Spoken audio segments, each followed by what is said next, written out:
구름 많이 끼겠고 강원 영동과 영남은 대체로 맑겠습니다. 건조주의보가 내려진 강원 동해안과 영남 해안에는 건조한 날씨가 이어지겠습니다. 수능일인 내일은 전국으로 비가 확대되겠습니다. 일라디오 10시 뉴스 아나운서 이광용이었습니다. KBS.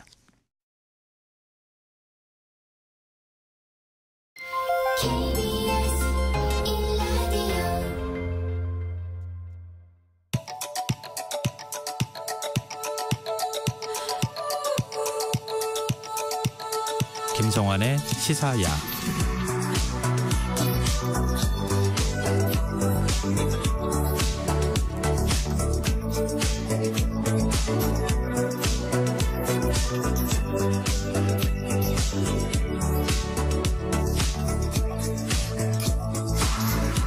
하루의 마무리, 오늘도 함께 하시죠. 시사평론가 김성환입니다.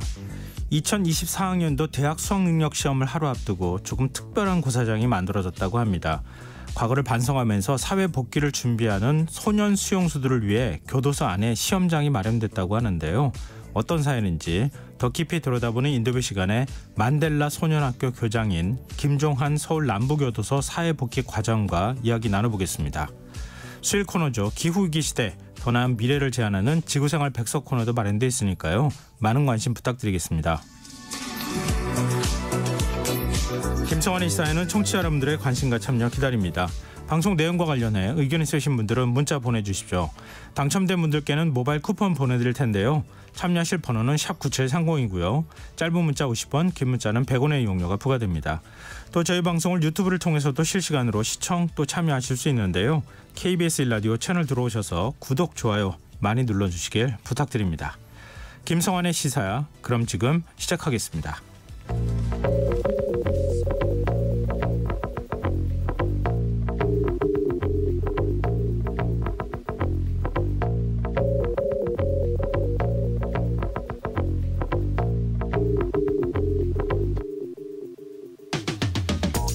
지난달 취업자 수가 34만 명 넘게 늘어났다고 합니다. 취업자 수 증가세가 석 달째 이어지면서 고용 훈풍이 불고 있긴 한데요. 문제는 청년층 취업자 수는 계속해서 줄고 있다는 겁니다. 특히 일도 구직 활동도 하지 않는 쉬는 청년 수가 41만 4천 명에 달하는 것으로 나타났는데요. 이건 전체 청년 인구의 4.9%에 해당되는 수치라고 하죠.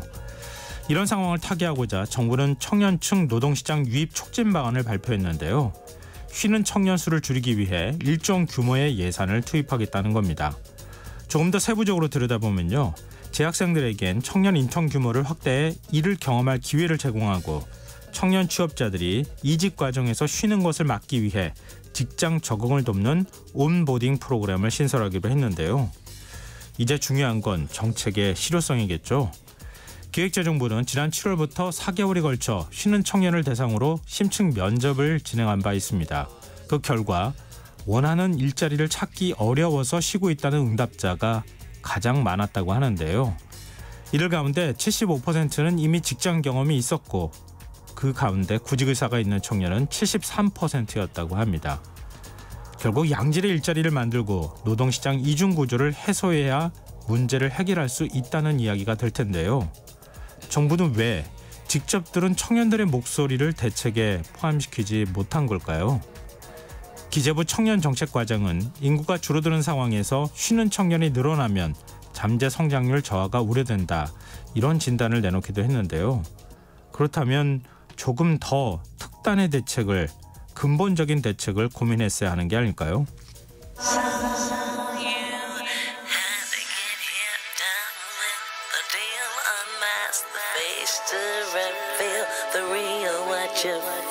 You and your everyday situations, all the unnecessary complications. 오늘 밤 당신 안에 꿈틀거리는 지식 충전 본능이 깨어납니다. 여러분의 자유탐구 영역, 김성환의 시사야.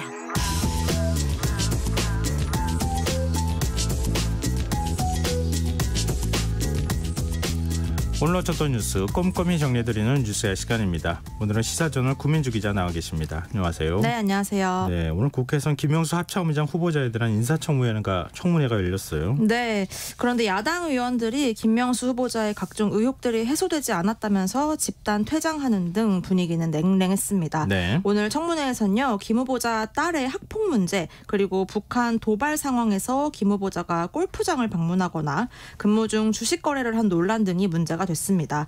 김 후보자 각종 의혹에 대해 낮은 자세를 보이는 듯 했지만 일단 야당의 추궁에 기억하지 못한다, 몰랐다는 식의 두루뭉술한 답변으로 일관하는 모습 보이기도 했습니다. 네. 청문회장에서 퇴장한 민주당 의원들은 곧장 김 후보자의 자진 사퇴를 촉구하는 기자회견도 열었습니다. 청문회를 하면 할수록 위증 논란에 더 휩싸이고 있어 청문회를 더 할 가치가 없다는 것이었습니다.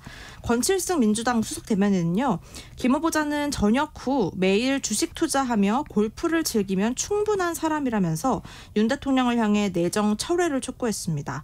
야당이 사실상 부적격 판정을 내리면서 향후 인사청문 경과 보고서 채택이 좀 불투명한 상황입니다. 지금 딸의 학폭 문제도 있고요. 그다음에 근무 중에 특히 북한 미사일 발사가 이루어지는 가운데서도 좀 주식 투자를 했다. 이건 논란도 있고요. 그다음에 골프 문제도 있잖아요. 네. 여당 의원들 사이에서도 비판의 목소리를 냈다고요. 네, 잠시 이야기를 했지만 딸이 중학생 시절에 학폭 가해 사실도 알려졌고요. 네. 본인의 근무 중 골프와 주식 투자 논란 커지고 있습니다. 지난해 1월 북한이 동해상 탄도미사일 발사 사실이 알려진 후에 근무 시간에 ETF 거래를 했고요. 지난 3년간 근무 시간에만 모두 53차례 주식을 사고 판 것으로 확인이 됐습니다. 그해 3월엔 북한 ICBM 발사 당일 골프장을 방문한 사실도 확인이 된 겁니다. 민주당은 여당의 원내대표조차 근무 시간 중 이렇게 주식 거래를 하는 건 중징계감이라고 말한 적 있었다면서 심각성을 강조했고요. 여당에서도 오늘 한기호 국방위원장이 자신도 군 생활을 했지만 골프 문제는 좀 과하다라고 지적을 했습니다. 김 후보자가 오늘 답변 도중에 업무일에 골프 친 적은 없다, 전투 휴무였던 것 같다라고 말을 돌리자 네. 한기호 위원장은 외박일인지 전투 휴무였는지 분명하게 밝히라고 질책하기도 했습니다. 신원식 법무장관도 주식 투자 관련된 문자 보다가 걸렸었죠. 네, 그래가지고 사과하는 일도 있었잖아요. 네. 근데 지금 합참의장 후보자 인사청문회 아닙니까? 이런 의혹이 제기되는 게 이게 맞는 건가 이런 생각이 드는데요. 또 한편으로는 그런 생각도 들어요. 그러니까 지금 국민의힘 이 의원들하고 그다음에 윤석열 대통령도 그런 그 언급을 과거에도 한 적이 있는데 네. 북한이 미사일 발사했을 때 왜 NSC 회의를 문재인 대통령이 주지 않았냐고. 네, 대통령이 주지 않았느냐라고 네, 그거 비판하고 그랬었잖아요. 네. 근데 지금 북한이 ICBM 발사를 하고 미사일 발사하는데 지금 그 해군 작전사령관이나 이런 사람들이 지금 주식 투자를 했다는 거 아니에요? 네, 시간대를 보면요. 점심 시간도 아니고 오전 11시에서 12시 아니면 오후 2시에서 3시 이런 식으로 정확히 근무 시간 좀 나왔습니다. 근데 지금 인사검증이 제대로 이루어진 거 맞느냐 이렇게 언론에선 문제 지적을 하고 있어요. 그럴 수밖에 없는 게요. 정부 주요 인사 때마다 인사검증을 담당하는 법무부 인사정보관리단의 부실검증 논란 반복되고 있습니다. 앞서 정순신 변호사, 이동관 방통위원장, 김승희 전 의전비서관 등 자녀 학폭 논란이 뒤늦게 줄줄이 밝혀지면서 정부는 본인이나 자녀 학폭 이력에 대해서 좀 철저히 검증하겠다라고 여러 차례 강조를 해왔었잖아요. 근데 벌써 4번째 또 학폭 논란이 청문 과정에서 드러난 겁니다. 네. 심지어 법무부가 김 후보자 측에 학폭 관련 검증 시도조차 하지 않은 것으로 알려져서 더욱 논란이 일고 있는데요. 김 후보자 측에서는 자녀 학폭 관련 자료를 인사정보관리단에 제출했는지 묻는 야당 측의 질의에 관리단에서 요청한 자료 제출 목록에 학폭 내용은 없었다라고 답하기도 했습니다. 오늘 한동훈 장관은요, 김 후보자 관련 각종 의혹을 검증해서 놓친 것 아니냐라는 물음에 네. 저희가 하는 인사검증은 객관적 프로토콜에 따른 자료 수집이라는 다소 좀 이해하기 힘든 답변을 내놨고요. 대통령실도 후보자가 스스로 밝히지 않는 한 검증 단계에서 알 수 없다면서 책임론에 선을 그었습니다. 지난번에 한동훈 장관이 그런 얘기한 적이 있었잖아요. 우리는 기계적으로 검증해서 대통령실에 보내면 네. 정무적으로 대통령실에서 판단하는 거다. 책임을 대통령실에 미루는 듯한 발언을 해서 그렇습니다. 그것도 좀 논란이 됐었잖아요. 좀 비슷한 취지의 얘기를 하고 있는 거 아닌가 싶은데 기계적 그러니까 이게 프로토콜이 뭡니까 이게? 객관적 뭘 프로토콜. 어떻게 한다는 거예요? 후보 대통령실이나 법무부가 한 얘기를 종합해 보면 결국 후보자가 자료를 제출하지 않으면 알 방법이 없다는 걸로 해석이 될 수밖에 없잖아요. 이게 과연 철저한 검증이 될 수 있는지 좀 의문이죠. 네. 근데 이 문제가 뭐 그 자신과 관련된 여러 의혹 말고 어떤 정책적인 부분에 대한 김명수 합참의장 후보자의 어떤 입장이 혹시 나온 게 있습니까? 몇 가지 있는데요. 우선 일본 해상자위대 함선이 5길 문양의 자위 함기를 달고 우리 군과 함께 훈련하는 것에 대한 질문에 좀 문제될 것 없다는 답변 김 후보자 내놨습니다. 김 후보자는 전 세계적으로 자위 함기를 인정하고 있는 만큼 우리도 국제 관례를 따라야 한다고 밝혔는데요. 또 해병대 고 최상병 사건은 누가 책임을 져야 한다고 생각하느냐라고 여당 의원이 질문하기도 했습니다. 네. 여기에는 지금은 수사 중이기 때문에 구체적으로 말씀드리는 건 적절치 않다면서도 지휘관의 책임이다라고 말하기도 했습니다. 홍범도 장군 흉상 철거, 홍범도함 한 명 변경에 대해선 자신이 결정할 일이 아니라며 책임을 좀 밀었고요. 예. 정부가 효력 정지를 검토하고 있는 9.19 남북 군사 합의와 관련해서는 군사 작정상 명확하게 제한이 있다라면서 사실상 동의했습니다. 네. 다음 수로 넘어가 보겠습니다. 과학 연구기술개발 R&D 예산이 뭐 대폭 삭감돼서 과학계 반발이 이어지니까 국민의힘 쪽에서 지금 R&D 예산 늘리겠다 이런 입장을 밝혔었잖아요. 네. 오늘 젊은 연구자들과 국민의힘 의원들이 만났다고요. 네, 오늘 국회에서 이공계 청년 연구원들과 연구개발 예산 관련 간담회를 열었습니다. 네. 국민의힘 지도부는 내년도 예산을 조정 편성하는 과정에서 좀 미흡한 부분이 있었다고 몸을 낮췄고요. 삭감에 따른 부작용이 없도록 꼼꼼하게 챙기겠다고 말한 것으로도 알려졌습니다. 이후에 기자들과 만나선요. 삭감이 아니라 예산을 재구조화해서 더 효율적으로 쓰자는 것이었다라면서 연구자들의 의견을 최종 예산 심의에 반영하겠다고도 밝혔습니다. 정부의 연구 예산 대폭 삭감 결정 후에 과학계의 반발이 커지면서 네. 여론이 안 좋게 되자 뒤늦게 민심 달래기에 나선 것으로 해석이 됩니다.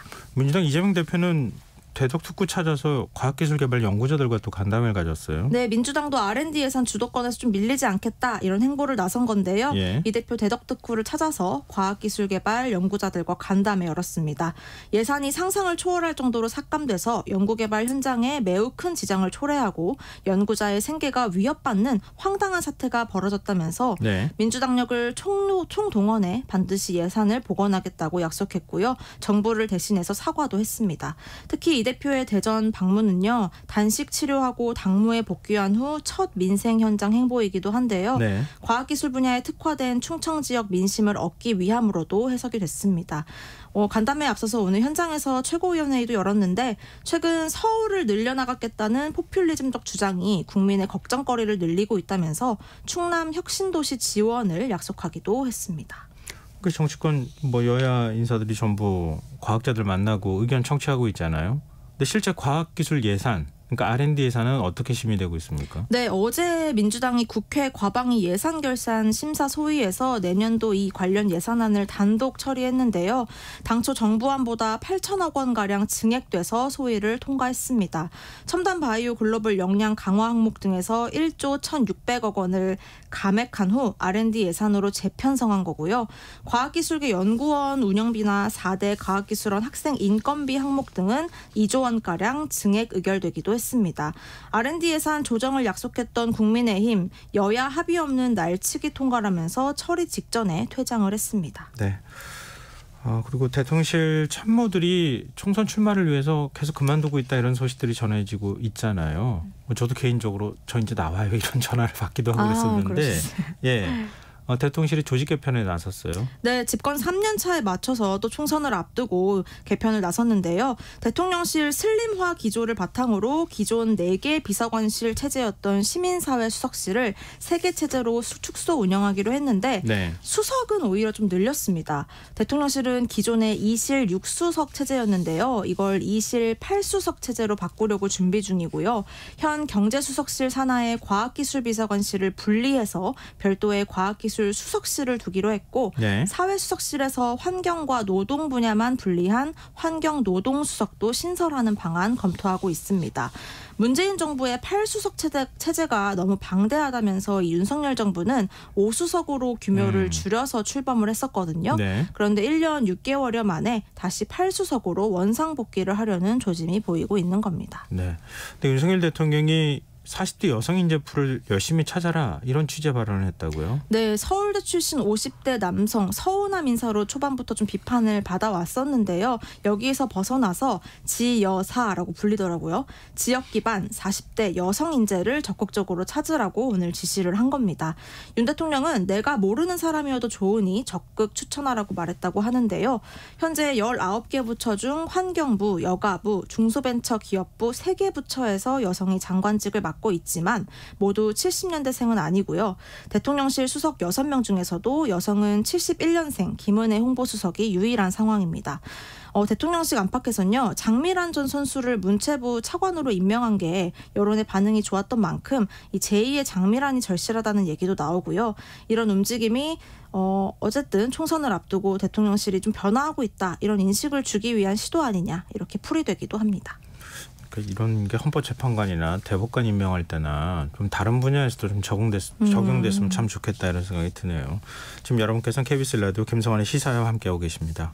계속해서 뉴스야 이어가겠습니다. 이 국민의힘 이뇨한 혁신위원장이 윤석열 대통령 측으로부터 맡은 임무를 소신껏 거침이 하라라는 메시지를 받았다는 취지의 발언을 했어요. 네, 이뇨한 위원장이 오늘 윤 대통령 쪽에서 필요한 것을 그냥 거침없이 하라는 신호가 왔다라고 공개를 한 건데요. 네. 혁신위가 윤심의 지지를 안고 있다는 점을 부각하면서 지도부, 중진, 친윤 용퇴론을 한 번 더 압박한 것으로 해석이 됩니다. 이뇨한 위원장은 또 여러 사람을 통해서 대통령을 뵙고 싶다고 했었는데 돌아온 말은 만남엔 오해의 소지가 있으니 그냥 지금 하는 걸 소신껏 맡아서 끝까지 임무를 다하라고 전해왔다라고 또 얘기했고요. 네. 근데 이 주장대로라면 윤 대통령이 혁신위 행보에 확실히 힘을 실어준 것으로 해석이 되잖아요. 네. 그런데 이 또한 용산이 당무 개입을 하는 것 아니냐. 그동안 절대 개입하지 않겠다고 했던 말은 어디로 간 거냐. 뭐 이런 비판도 당에서 나오고 있는 상황입니다. 만약에 윤심이 실렸다고 하면 지금 윤핵관, 그러니까 핵관 중에 핵관이라는 장제원 의원 불출마나 험지 출마 요구를 하고 있는 상황이잖아요. 사실상. 네. 그러면은 장제원 의원은 어떻게 되는 거예요?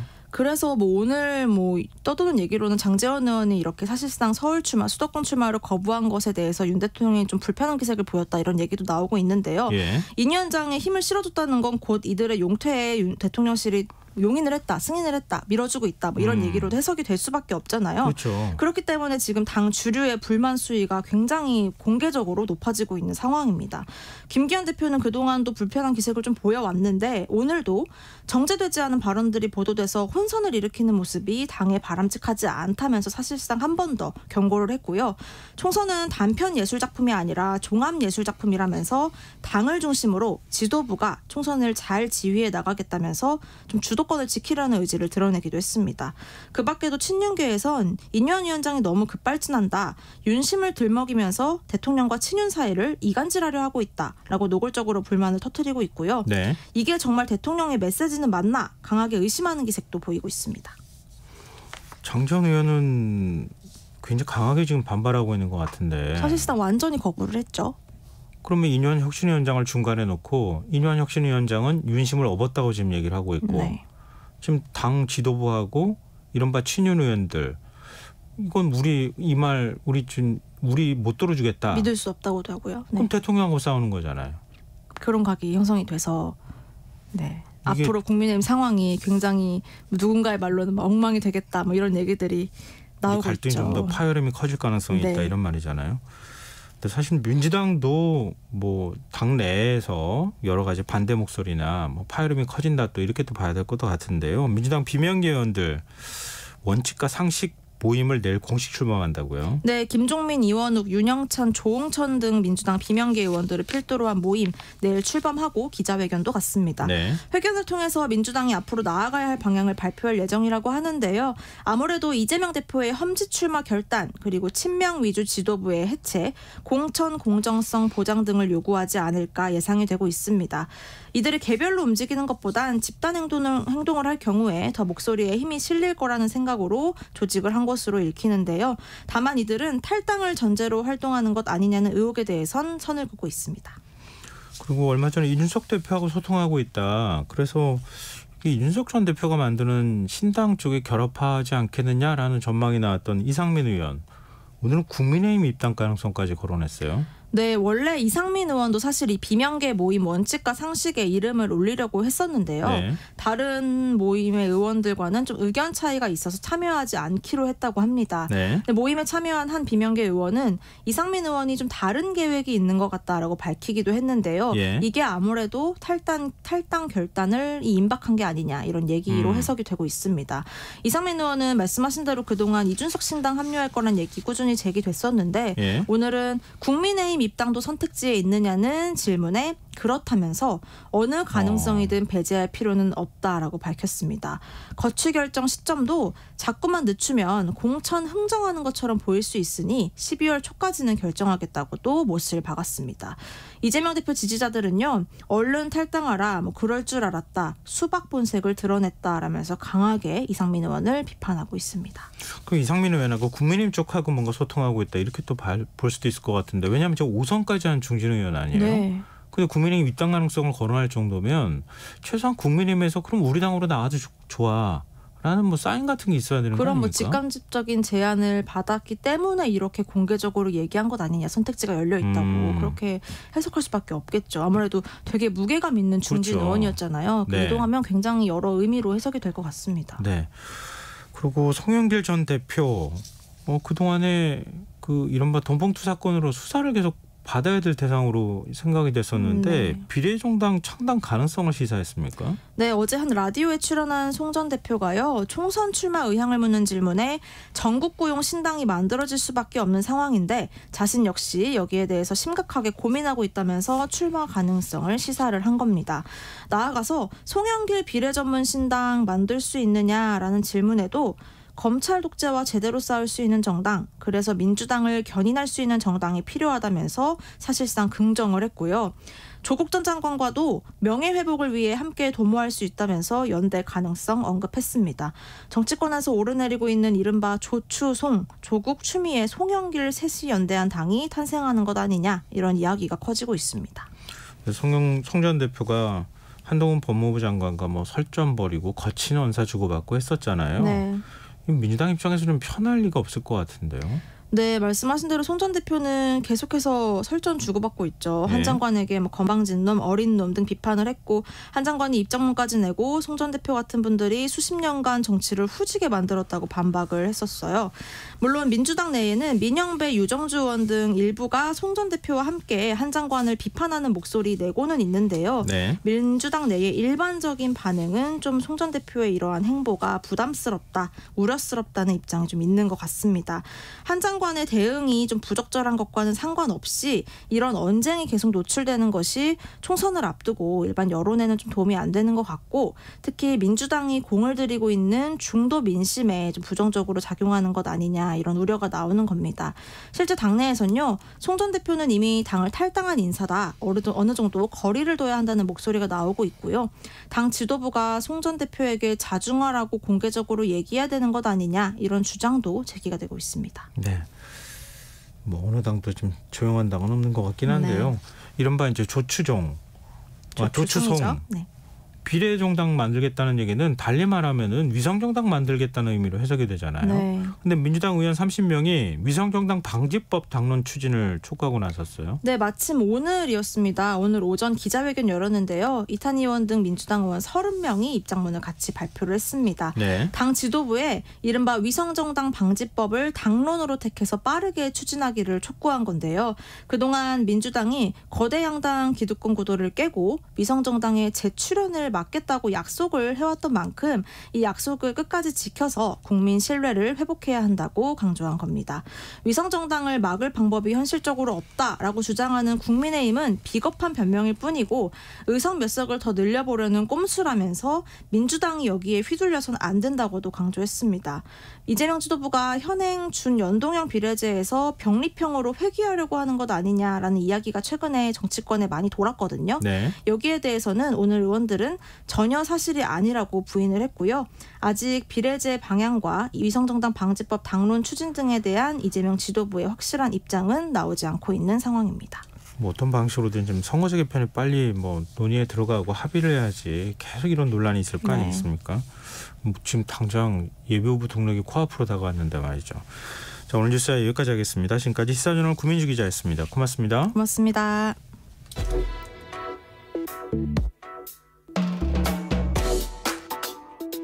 더 나은 내일을 준비하는 시간 KBS 1라디오 김성환의 시사야.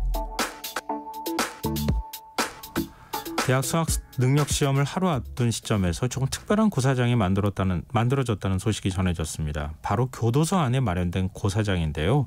서울 남부교도소 내 안에 만델라 소년학교에서 공부 중인 10명의 소년수들이 이곳에서 수능을 치른다고 합니다.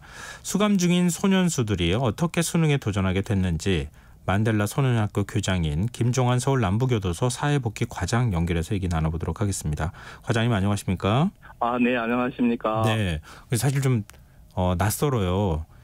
네, 교도소 그렇죠. 내에 소년수들이 공부하는 학교가 있다는 사실도 아마 처음 들어보신 분들이 꽤 많을 것 같은데요. 네, 만델라 그렇습니다. 소년학교가 어떤 곳인지 설명을 좀 부탁드립니다. 네. 사실 전국에 이래 교정기관 중 소년 수용자가 수용되어 있는 시설은 김천 소년교도소가 하나 있습니다. 네. 그곳에 14세 이상의 소년들이 수용되어 있었는데 작년 하반기에 법무부에서 소년 범죄 종합 대책을 이제 수립하면서 예. 범죄와 피해자에 대한 반성을 하고 교정 교화를 강화하기 위하여 저연령 나이가 적은 17세 이하 소년들을 저희 서울 남부교도소에 수용하여 교육을 하게 되었습니다. 네. 그리고 이제 학교명은 만델라 소년학교로 정하였으며 이 만델라 대통령 그분이 예. 인생의 가장 큰 영광은 결코 넘어지지 않는 데 있는 것이 아니라 넘어질 때마다 일어서는 데 있다 하는 그 부분이 우리 소년 수용자들하고 좀 부합되는 것 같아서 학교의 교훈으로 생각하고 지금 운영하고 있습니다. 그럼 학생들이 몇 명입니까? 지금 총 학생들은 검정고시반과 합쳐서 37명이 운영되고 있습니다. 37명요. 예, 근데 예. 이번에 그러면 수능 치르는 학생은 몇 명입니까? 10명입니다. 10명요. 예, 예. 그럼 지금 그 만델라 소년학교가 그냥 검정고시만 치르는 겁니까? 아니면 검정고시 외에 교육 과정도 있는 겁니까? 저희들 3월 2일 날 개교를 할 때 처음에는 이 나이가 어리기 때문에 중학교나 고등학교를 졸업하지 못한 친구들입니다. 예. 그렇기 때문에 이 친구들을 대상으로 검정고시를 하려고 했죠. 그런데 지난 8월 달에 8월 28일 날 27명의 이 학생들이 고졸 검정고시에 합격했기 때문에 예. 수능의 기회를 부여하는 방안을 생각하게 되고 그래서 수능반을 만들게 되었습니다. 그럼 점점점 교육 수준이 높아지고 있는 거네요, 결국은. 사실 그렇지만은 이게 수능이라는 것과 검정고시라는 부분은 그 난이도 차이가 엄청나게 있기 때문에 좀 이제 조금 더 힘든 과정에 들어갔다고 보시면 되겠습니다. 그럼 누가 먼저 제안을 했습니까? 일단 그 대입 검정고시를 합격해야 수능 자격이 주어지는 거잖아요. 그건 저희들이 이제 사실 이것을 만들었을 때 검정고시 반을 우선으로 해서 얘들인데 중학교 졸업도 하지 못했다, 고등학교 졸업을 하지 못했다 이런 딱지를 붙이는 것보다 졸업장을 만들어주기 위해서 했는데 막상 검정고시를 합격을 하고 나니까 아직 17세가 아닌 수용자들도 있단 말입니다. 예. 그러면은 얘들한테 수능이라는 기회를 한번 부여를 해서 동기를 주자. 한번 이런 시험을 칠 수 있는 기회를 주자 하고 저희들이 제안을 했습니다. 그러니까 반응이 어떻던가요?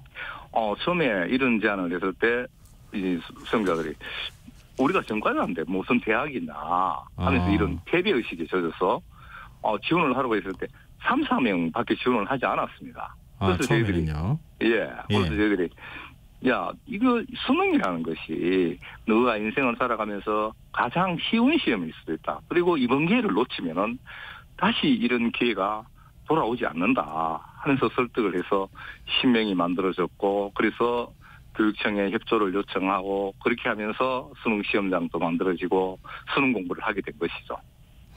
근데 그 지금 교도소 안에서 입시 준비를 한다는 게 쉬운 일은 아니잖아요. 여러 제약 조건들도 많을 거고요. 예. 공부를 어떻게 합니까? 사실 검정고시반은 저희들 정교사 자격증을 가진 우리 교도관 선생님들이 공부를 시켜서나, 이 선생님들도 이 고등학교를 졸업한 지가 다들 한 10년이 다 넘었다 보니까 지금 수능의 경향을 반영하기에는 상당히 어려움이 있어가지고 저희들이 인근 연세대학교에 공문을 보내서 요청을 하였습니다. 도움 요청을 하니까 2학년 학생들이 4명이 와서 공부를 지도하고, 우리 선생님들은 숙제를 도와주거나 첨삭 지도를 하고 있는 이런 방식으로 하고, EBS 강의를 시작을 해보려고 했으나 애들 수준이 있어서 바로 시작하기가 힘들었습니다. 그래서 조금 기초적인 부분도 하고, 애들은 수준이 너무 편차가 많아서 한 사람 한 사람 하는 이런 식으로 지금 공부를 시키고 있습니다. 아, 그래도 이런저런 준비를 많이 하고 계시는 거네요. 아, 저희들이 이거 올 3월 2일 날 개교를 했기 때문에 하면서 이런 어려움이 있으면 헤쳐나가고, 그러면서 서로 의논을 하고 선생님과 저가 같이 의논을 하면서 또 이런 방안을 찾아보기도 하고 그렇게 하면서 지금 운영을 하고 있는 겁니다. 그러면요. 지금 교도소 안에 고사장이 만들어지는 것도 이번에 처음입니까? 예, 처음입니다. 이게 공식적으로 수능 시험장을 만들어진 것은 처음입니다. 아, 그렇군요. 지금 새 역사를 쓰고 계시는 거네요. 아, 그렇게 봐주신다면 고맙습니다. 근데 그 연세대 학생들이 와서 4명이 지금 어찌 보면 학생들을 가르치는 봉사를 하는 거잖아요. 물론 지금 이제 수감자들보다는 나이가 좀 더 많을 것 같지만 한 3살 정도가 많죠. 그렇더라도 4살 정도가 많죠. 그 과거에 결국 이제 범법 행위를 해가지고 와가지고 지금 교도소에 있는 거잖아요. 뭐 거기에도 폭력 전과도 있을 거고 뭐 여러 전과가 있을 것 같은데 이 조금 꺼려지거나 그렇지는 않았다 그래요? 이게 연세대생들이 남자 2, 여자 2명이 들어오고 있습니다. 특히 여자 선생님들 같은 경우에는 부모님들이 범죄자들을 대해서 가르친다는 데 대해서 상당히 조금 거부감을 느끼시더라고요. 걱정을 많이 하시고. 그러길래 저희들이 이곳에 있는 수용자들은 범죄자이지만 어떤 성향을 가지고 있고, 그리고 우리들이 적절한 대처를 하고 있기에 사회에서 모르는 사람들을 마주치며 걸어가는 것보다 훨씬 안전하다는 말을 했습니다. 그래도 이 친구들이 수업 시간에는 다소 처음 들어갈 때는 긴장하고 어색해 하기도 하고 그래 했지만 나이 차이가 적다 보니까 한 일주일 정도 수업을 하니까 바로 적응이 되고 농담도 하고, 그래서 큰 어려움은 없었습니다. 그럼 뭐 누나, 형 뭐 이렇게 부르는 거예요? 아, 그러진 않습니다. 아, 그렇진 않고 선생님 이렇게 그건 저희들이 거예요? 같이 참여한 교도관들이 있습니다. 수업을 할 때도 우리가 교도관들이 같이 참여를 합니다. 선생님들이 참여를 합니다. 그러면 엄격하게 제지를 하죠. 그리고 우리 선생님 뭐 어떻게 생각하실지 모르지만 이 수용자들이 사회에서는 범죄를 저질러서 여기 왔지만 일단 실형을 선고받고 한번 기가 꺾이고 여기서 또 우리가 그런 교육을 하고 이러기 때문에 어느 학교보다 대학교 연대생들이 그런 얘기를 합니다. 자기가 다니던 학교보다 공부 분위기는 더 좋다. 그런 얘기를 합니다. 아, 그렇게 열심히 공부하고 있다. 그럼 지금 이제 몇 개월 정도 가르친 겁니까? 지금 이제 2개월 했습니다. 아, 2개월 가르치고 이제 수능을 봐야 되는 거잖아요, 내일. 근데 마지막 수업을 했을 것 같은데요. 마지막 수업을 오늘 오전까지 했습니다. 마지막 수업 분위기는 어땠습니까? 얘들도 이제 사실 수업을 하면서 마지막 수업이라 하니까 그래도 큰 시험을 앞두고 있으니까 긴장을 하고 그런 모습이 보이죠. 그래서 이제 오늘 오전 수업을 하고 저희들이 수험장을 수험장으로 바꿔야 되니까 다들 거실로 들여보내갖고 자기 학습을 하도록 시키고 그렇게 정리를 했습니다.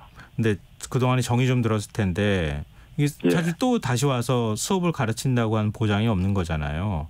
헤어지게 될 텐데. 이번에 이제 영어를 가르치는 선생님이 군 입대로 지난 화요일 날 마지막 수업을 했습니다. 예. 그래 이 친구가 영어를 가르치다 보니까 단어를 설명하는 과정에 군대와 눈물이라는 단어가 있었는데 수용자들이 선생님 군대 가는데 어떡하느냐 하면서 눈물을 흘리니까 이 선생님도 수능 시험은 어떻게 이렇게 쳐야 된다는 방법을 설명하면서 자기도 눈물이 나왔다는 얘기를 듣고 선생님과 수용자들이 한 2개월 정도 공부를 했지만은 정이 들었구나 하는 생각을 가졌습니다. 말씀 듣다 보니까 범법자라고 우리가 얘기하고 있지만 똑같이 청소년이구나. 그 여느 학생들하고 마찬가지겠구나. 선생님 정말 그렇게 보셔야 됩니다. 얘들이 들어오면은 우리 어른들의 잘못도 있고 그래서 들어와 있지만은 대해 보면은 해맑은 웃음, 전성적인 소년들입니다. 지금 성적은 어때요? 지금 모의고사도 치러보지 않았어요? 예, 모의고사도 치러봤습니다. 선생님 진짜 본격적인 죄송합니다. 목감기가 있어서. 이 본격적으로 이제 수능 준비를 한 것이 한 2개월 정도이고, 그리고 기본기가 서로 편차가 많이 있고 떨어지는 학생들이 많습니다. 언론에서도 보셨지만은 알파벳 B와 D도 구분하지 못하는 학생들도 있었습니다. 그렇기 때문에 모의고사 큰 기대를 하지 않았으면 좋겠습니다. 그렇지만 모의고사를 봤을 때 한두 친구들은 괜찮은 성적이 있어서 조심스럽게 기대를 한번 해보기도 합니다. 그러면은 만약에 이번 수능 치르고 난 다음에 출소할 저 소년수들도 있을 거 아니에요? 학생들도? 그러면 밖에 나가서 다시 도전해가지고 대학 가겠습니다. 이렇게 얘기하는 학생들은 없습니까? 대부분 그렇게 얘기하고 저희들도 지금 내년 4월부터 11일까지 한 4명이 출소를 합니다. 그래서 그때 부모들한테 그 얘기를 합니다. 얘들한테 우리가 영어, 수학의 기본은 좀 잡아주겠다. 그러면은 나가서 꼭 전문대학이라도 보내갖고 하면은 수업은 들을 수 있을 테니까 꼭 그렇게 해달라. 해주시면은 얘들이 진짜 이제 범죄의 길이 아닌 다른 일반 사인의 길을 걸어갈 수 있을 그런 기회가 많아질 것입니다. 하고 부모들한테 얘기를 합니다. 그런 얘기를 하니까 부모들도 상당히 고마워하죠. 근데 뭐 잘하면 환경이 다 각자 또 다를 수 있으니까 그럴 수 있지만 실제 우리 일반적인 것보다는 조금 다르게 보셔야죠. 근데 인생에서 어떤 목표가 처음 생겼다고 얘기하는 학생들도 있을 것 같아요. 이 친구들도 물론 나이는 어리지만 공부를 하면서 성취를 이루니까 밤늦게까지 공부를 막 합니다. 제가 그 얘기를 듣고 저희들이 원래 한 10시, 9시가 되면 자라고 얘기를 합니다. 그런데 이 친구들이 새벽 1시까지 공부를 했다는 얘기를 듣고 물어봤습니다. 왜 그러겠느냐 하니까 자기들끼리 영어 단어 경쟁 시험을 하고 있는 거예요. 그래서 제가 참 기분이 좋았습니다. 그래서 얘들이 약간의 성취를 이루니까 더 많은 그런 것을 이루고자 노력하는 게 있구나. 그러면서 이제 목표를 물어보면은 일반 친구들하고 별반 다르지 않게 수의사가 되고 싶다, 인테리어 전문가가 되고 싶다는 그런 다양한 꿈을 이야기하고 있습니다. 저는 제가 오히려 기분이 좋다는 생각이 드네요. 고맙습니다. 사실 저도 이제 학창 시절을 보냈잖아요. 이 친구들 중에 사고 쳤네 이렇게 얘기하는 친구들도 있고 그런데 지금 진짜 너무 잘 살고 있거든요. 그러니까 한때 한 번의 실수로 그렇게 될 수도 있지 않을까. 물론 이제 피해자들 입장에서 쉽게 받아들이시기는 어려울 거라는 생각은 하지만 맞습니다. 그런 교화의 기회가 주어진다는 건 중요하지 않을까 이런 생각을 말씀 듣다 보니까 하게 되는데요. 혹시 수능일 때 교도소 측에서 특식을 준다거나 아니면 좀 관리를 해주시는 그런 계획은 없습니까? 죄송합니다. 제가 목감기가 살짝 수능일에 특식을 준다고 말씀하셨습니다. 뭔가 좀 특별하게. 저희들은 이번에는 그것은 계획을 하지 않고 시험을 치고 나면은 물론 수능 친 10명도 있지만은 치지 않는 친구들도 있기 때문에 같이 체육회 행사를 한번 계획하고 있습니다. 그것도 좋은 아이디어신 것 같습니다. 체육회 행사를 하면서 얘들이 아직 어리기 때문에 가장 먹고 싶어하는 것이 치킨, 피자 이런 겁니다. 그렇기 때문에 그런 부분은 우리 교정협의회나 이런 분들이 또 지원을 해서 하면은 넉넉하지는 않지만은 조금씩 먹을 수 있게 제공도 하고 있습니다. 이제 시간이 거의 다 됐는데요. 마지막으로 만델라 소년학교에서 길지는 않지만 그래도 뭔가 뭐 인생의 목표를 갖고 공부했던 학생들한테 한 말씀 해주신다면요. 제가 이 친구들한테 말하게 된다면 우리 만델라 소년학교 우리 수험생들 부담을 가지지 말고 멋진 경험을 하고 다시 일어서서 걸어가도록 하자. 물론 시험에 최선을 다하고 웃으면서 나오기 바란다. 이렇게 얘기를 해주고 싶습니다. 네, 부디 들었길 바라고요. 나중에라도 혹시 라디오 들려주시면 좋을 것 같습니다. 예, 고맙습니다. 네, 오늘 인터뷰 응해주셔서 고맙습니다. 예, 감사합니다. 예, 지금까지 만델라 소년학교 교장인 김종환 서울 남부교도소 사회복지 과장이었습니다.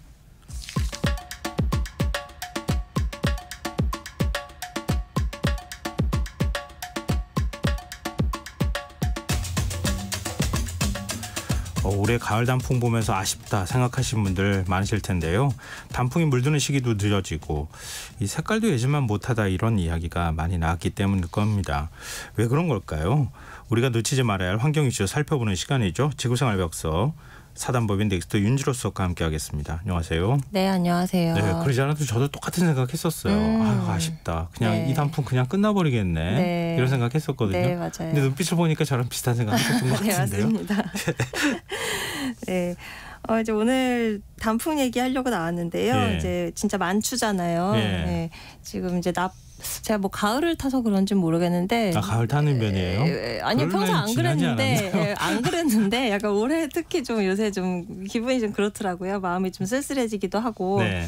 그렇긴 하지만 사실 이제 뭐 자연이라는 게 기본적으로 돌고 도는 어떤 순환이 기본이거든요. 그래서 낙엽이 지는 게 아쉽긴 하지만 또 이게 또 져야 그 다음에 또 새 잎의 자양분이 되고 하는지라 오늘 이제 이런저런 이야기 나누려고 제가 좀 준비를 해봤습니다. 약간 과학적인 얘기를 이제 붙여주실 것 같은데 네. 단풍이 올해는 너무 따뜻해서 그랬나요? 네. 너무 늦게 단풍이 들었어요. 네, 아무래도 이제 단풍이 든다라고 하는 게 기온이랑 이제 밀접한 관련이 있으니까 네. 요새 이제 최근에 추워져서 또 그새 또 까먹었는데 사실 요거 한 일주일 요 정도가 추웠지 그 전까지 되게 포근했었거든요. 더웠어요. 네, 맞아요. 그래서 11월 초 제가 그 주말에도 막 반팔 입고 돌아다니는 분들 많이 봤었거든요. 네.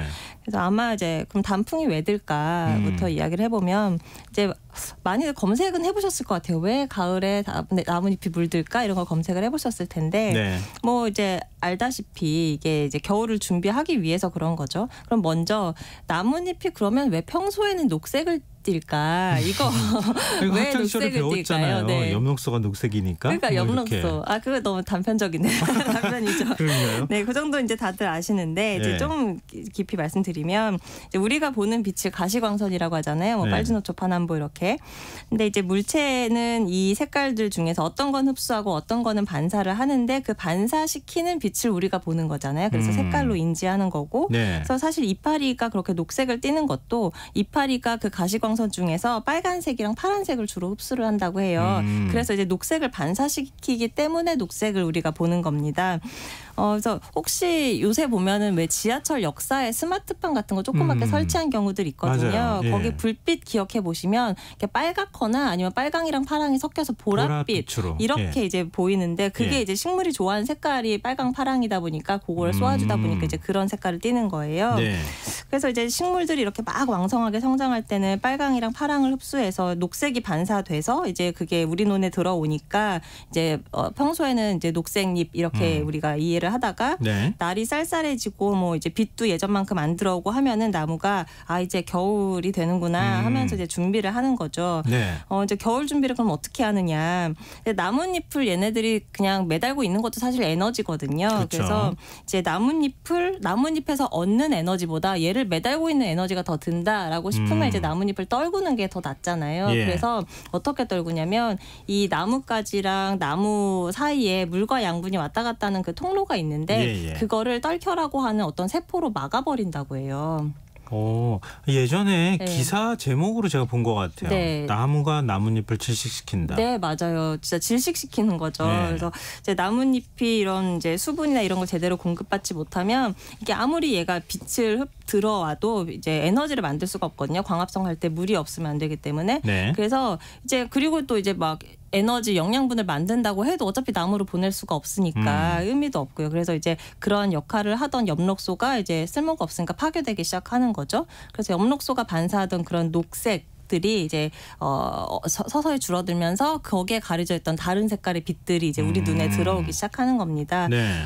그래서 이제 말씀하신 것처럼 나뭇잎이 서서히 이제 막 질식해 가면서 뿌리는 빛을 우리가 예쁘다 이렇게 그러니까 이야기를 하는 거죠. 겨울을 나기 위해서 네. 스스로가 어떻게 해서든 살아남기 위해서 그 네. 몸부림을 치는 거를 우리는 아름답다 그렇죠. 약간 이렇게 엽기적이긴 한데 그렇게 네. 생각한다는 거군요. 네. 근데 올해는 단풍 색깔도 별로 안 예뻤어요. 네, 맞아요. 이건 어떻게 설명할 수 있을까요?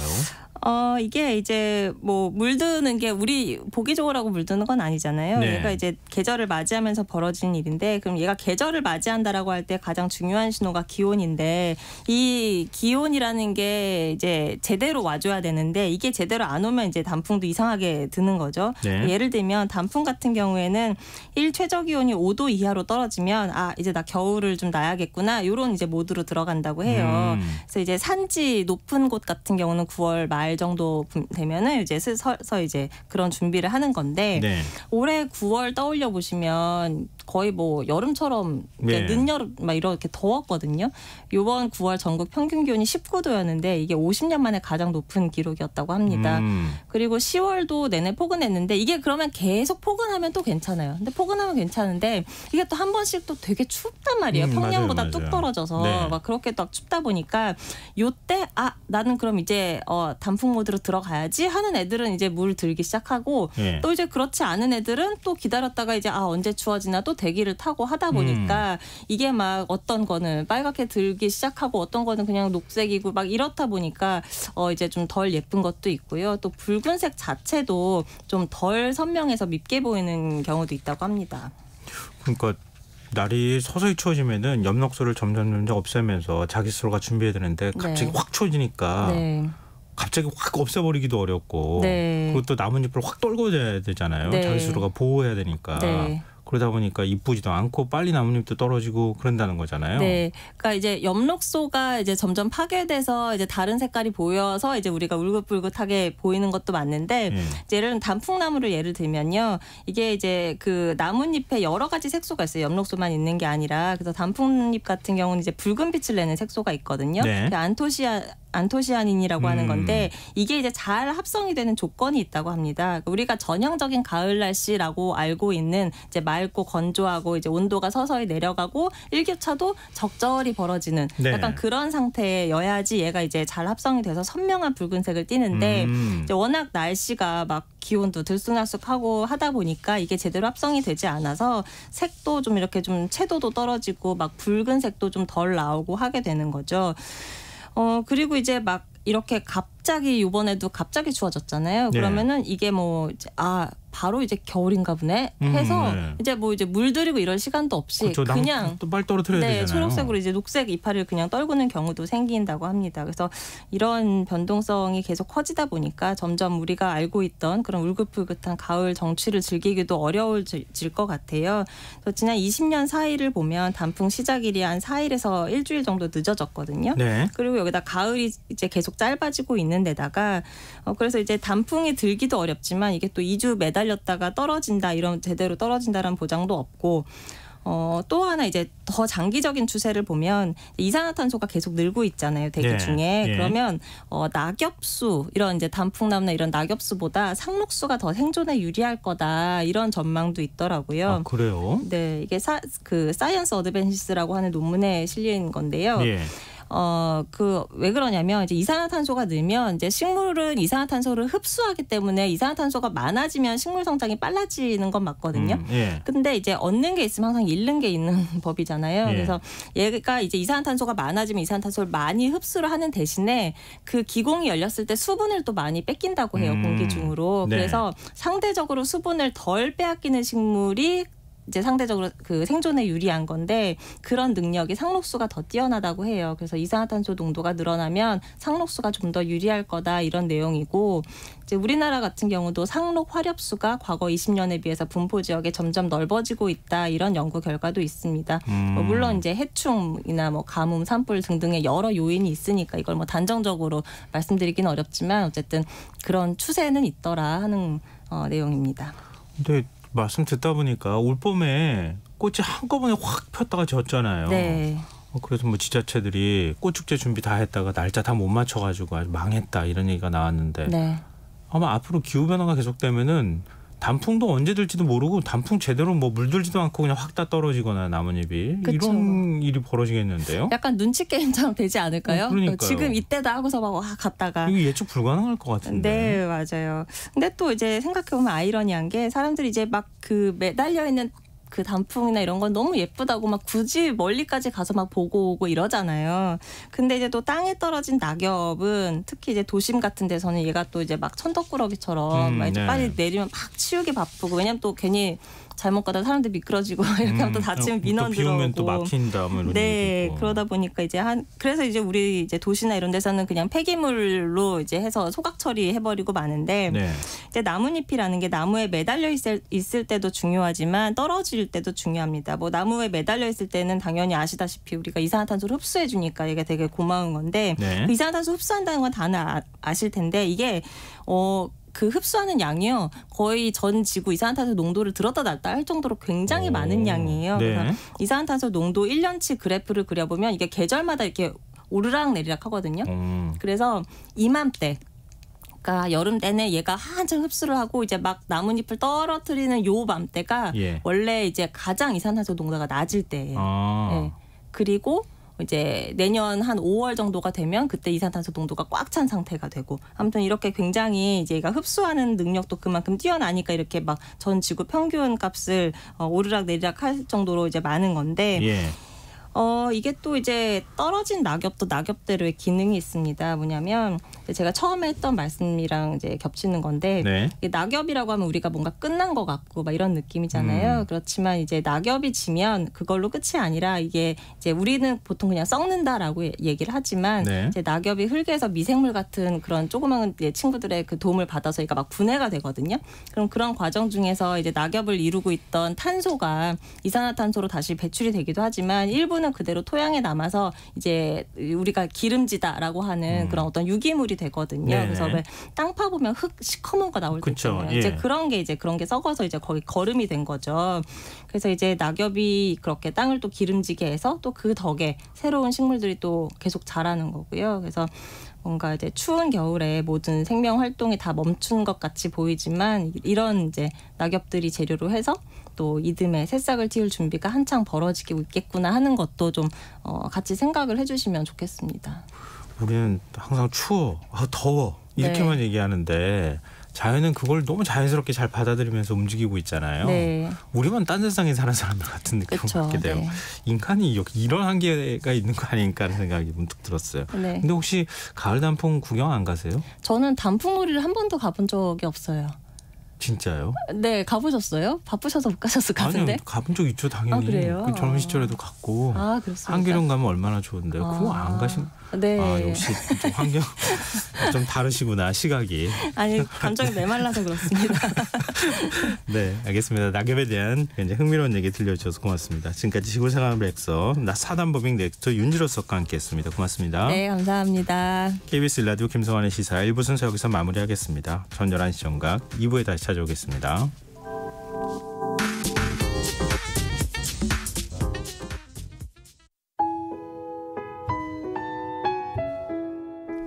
청취자 여러분, 위기 가정을 찾아주세요. 어려운 경제 상황 속에서 긴급한 경제적 지원이 필요한데도 복지 사각지대에 놓여 있어 아무런 지원도 받지 못하고 극한 상황으로 내몰리고 있는 위기 가정이 늘고 있습니다. KBS 강태원 복지재단에서는 사회 안전망에서 벗어나 위기에 처해 있는 가정을 발굴해 긴급 지원하는 사업을 진행합니다. 여러분 주위에 스스로의 힘만으로는 도저히 일어설 수 없는 힘든 이웃이 혹시 있는지 찾아봐 주세요. 우리 사회의 건강한 구성원으로 신속히 복귀할 수 있도록 KBS 강태원 복지재단이 작은 힘을 보태겠습니다. 여러분의 제보 전화를 기다립니다. KBS 강태원 복지재단 제보 전화 1533-0900, 1533-0900입니다.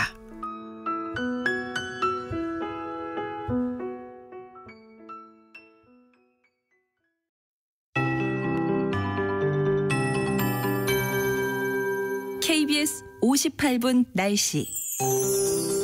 내일 전국에 비가 내리겠습니다. 내일 아침에 인천과 경기 서해안, 경기 북서 내륙, 충남 북부 서해안, 오전에 그 밖에 수도권과 강원 내륙, 충청권, 전라권, 제주도에서 비가 시작되겠고 오후에 전국에 비가 내린 후 밤에 대부분 그치겠습니다.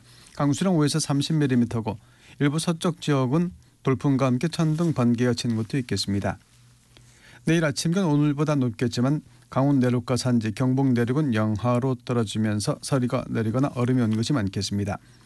낮 기온 중부지방 10도 이하에 머물면서 춥겠습니다. 내일 아침 기온 서울, 광주 6도, 부산은 8도가 예상됩니다. 낮 기온은 춘천 7도, 서울 8도, 인천, 대전, 세종 9도, 광주 10도, 대구 11도, 울산 13도, 부산 16도, 제주는 17도가 예상됩니다. 미세먼지 농도는 보통으로 예상되지만 수도권과 충청권은 오전에, 호남과 제주도는 밤에 농도가 일시 높아지겠습니다. 바다의 물결은 전해상에서 0.5 내지 3.5m로 오후부터 점차 높아지겠습니다. 서울 지방 현재 기온 7.3도, 습도 75%입니다. KBS 58분 날씨 전건배입니다.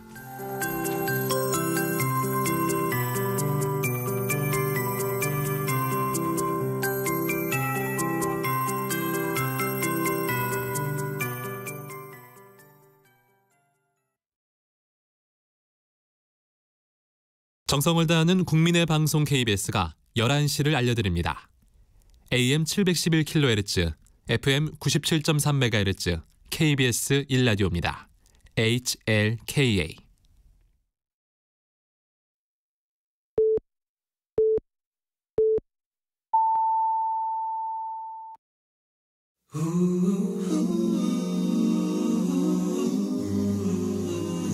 이 밤 그냥 보내긴 아쉬우니까요. 당신의 하루의 끝까지 야무지게 채워드립니다. 당신의 지식 충전소 김성환의 시사야.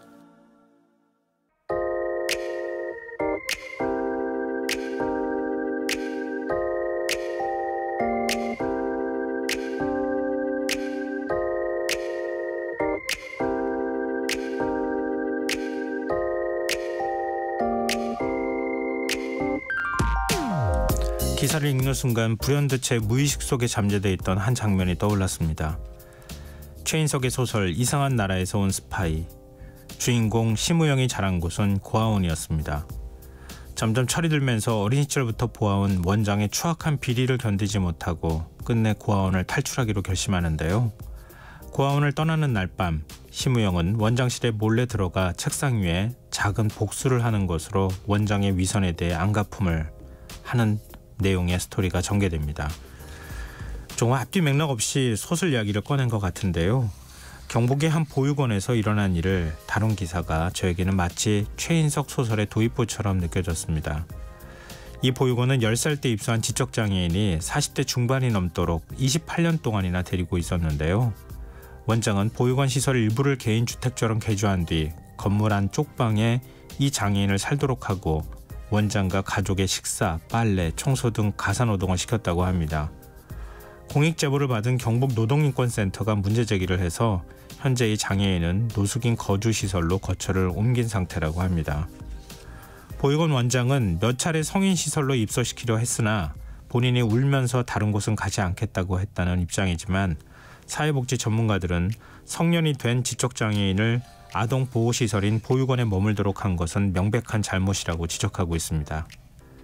게다가 원장이 한 달에 80만 원가량 지급되는 기초생활수급비와 장애수당을 임의로 사용했다는 직원들의 폭로까지 나온 상황입니다. 한 보육원 직원은 원장 집으로 식사를 나르다 양념통을 잘못 갖고 가면 원장의 아내인 부원장이 직원과 아동들 보는 앞에서 고성을 지르며 폭언을 퍼붓기도 했다고 증언하기도 했습니다.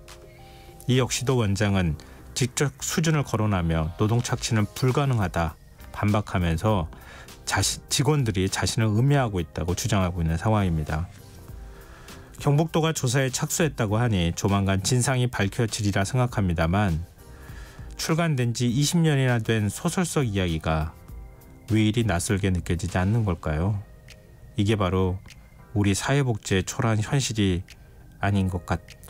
것 같다 이런 생각이 듭니다. 지금까지 오늘의 발견이었습니다.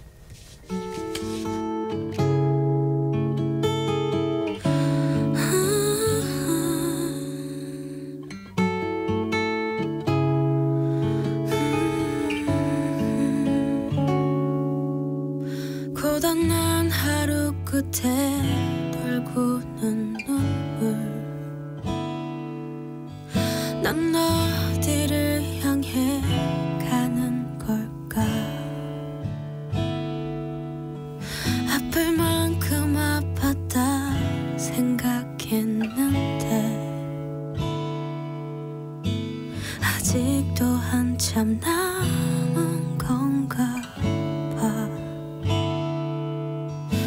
이 넓은 세상에 혼자인 것처럼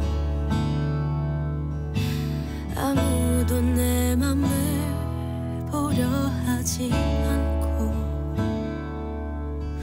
아무도 눈을 감아보면 내게 보이는 내 모습 지치지 말고 잠시 멈추라고 깨끗하지 않던 짙은 나의 어둠을 나를 버리면 모두 갤 거라고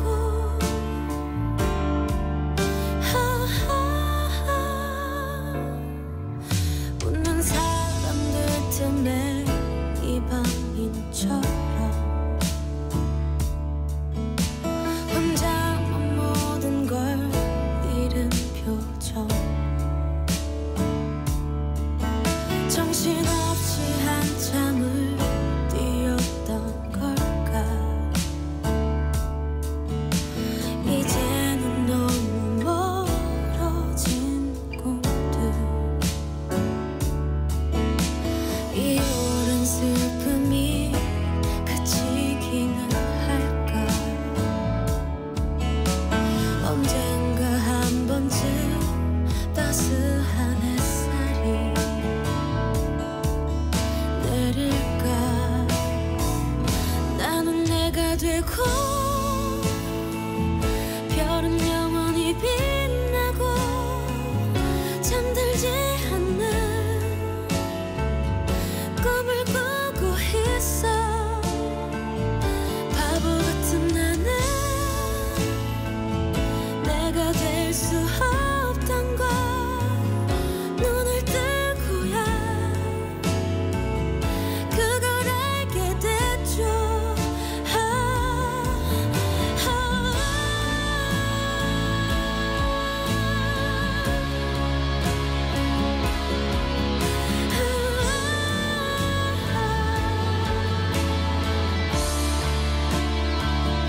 나는 내가 되고 별은 영원히 빛나고 잠들지 않는 꿈을 꾸고 있어 바보 같은 나는 내가 될 수 없던 걸 눈을 뜨고야 그걸 알게 됐죠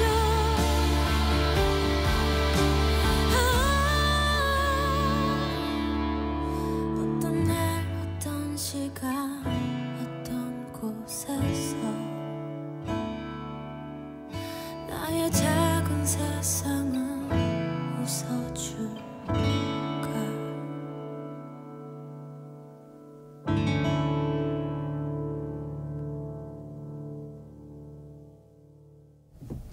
오늘의 발견에 이어서 손디아의 어른 듣고 오셨습니다.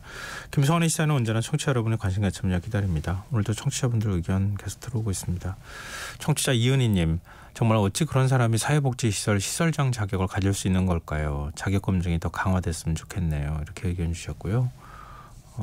휴대전화 뒷자리 571 쓰시는 청취자분께서는 최소한의 봉사정신을 갖고 있는 이들이 시설에서 근무하면 좋겠어요. 약자를 이용하는 씁쓸한 일이군요. 이렇게 또 문자를 주셨습니다. 근데 뭐 일반 아동보육시설의 경우에도 민간에서 운영하는 곳들이 대부분이잖아요. 정말 많거든요. 그러니까 그 사람들은 대대로 그걸 받아가지고 시설을 계속 운영을 하는 거니까요. 그러니까 조금만 땀만 먹으면은 이렇게 뭐 다른 일들 매일 점검을 나갈 수는 없는 거니까 이런 일들이 벌어지는 거 아닌가 싶어요. 이게 이런 것 한 곳에서만 벌어지는 걸까? 물론 굉장히 양심적으로 시설을 운영하는 그런 원장이나 이 법인들이 대부분일 거라고 믿고 싶습니다만 꼭 어느 구석에선가 보이지 않는 곳에서 이런 뭔가 비리가 있거나 아니면은 이런 식으로 이제 학대를 하거나 강제 노동을 시킨다거나 이런 것 인지하지 못한다는 이유로 이런 식의 일들이 벌어지고 있는 것 아닐까 그런 생각이 드네요. 이번 기회에 하여튼 철저한 조사를 해서 처분이 이루어졌으면 좋겠습니다. 네, 청취자분들 의견 감사드립니다. 계속해서 문자 많이 보내주십시오. 제가 추첨해서 당첨된 분들께 모바일 쿠폰 선물로 드리겠습니다. 참여하실 문자 번호는 샵9730이고요. 짧은 문자 50원, 긴 문자는 100원의 정보 이용료가 부과됩니다. 콩 게시판 KBS 일라디오 유튜브 채널을 통해서도 무료로 참여하실 수 있습니다. KBS 일라디오 김성환의 시사회와 함께하고 계신 지금 시각은 11시 9분입니다.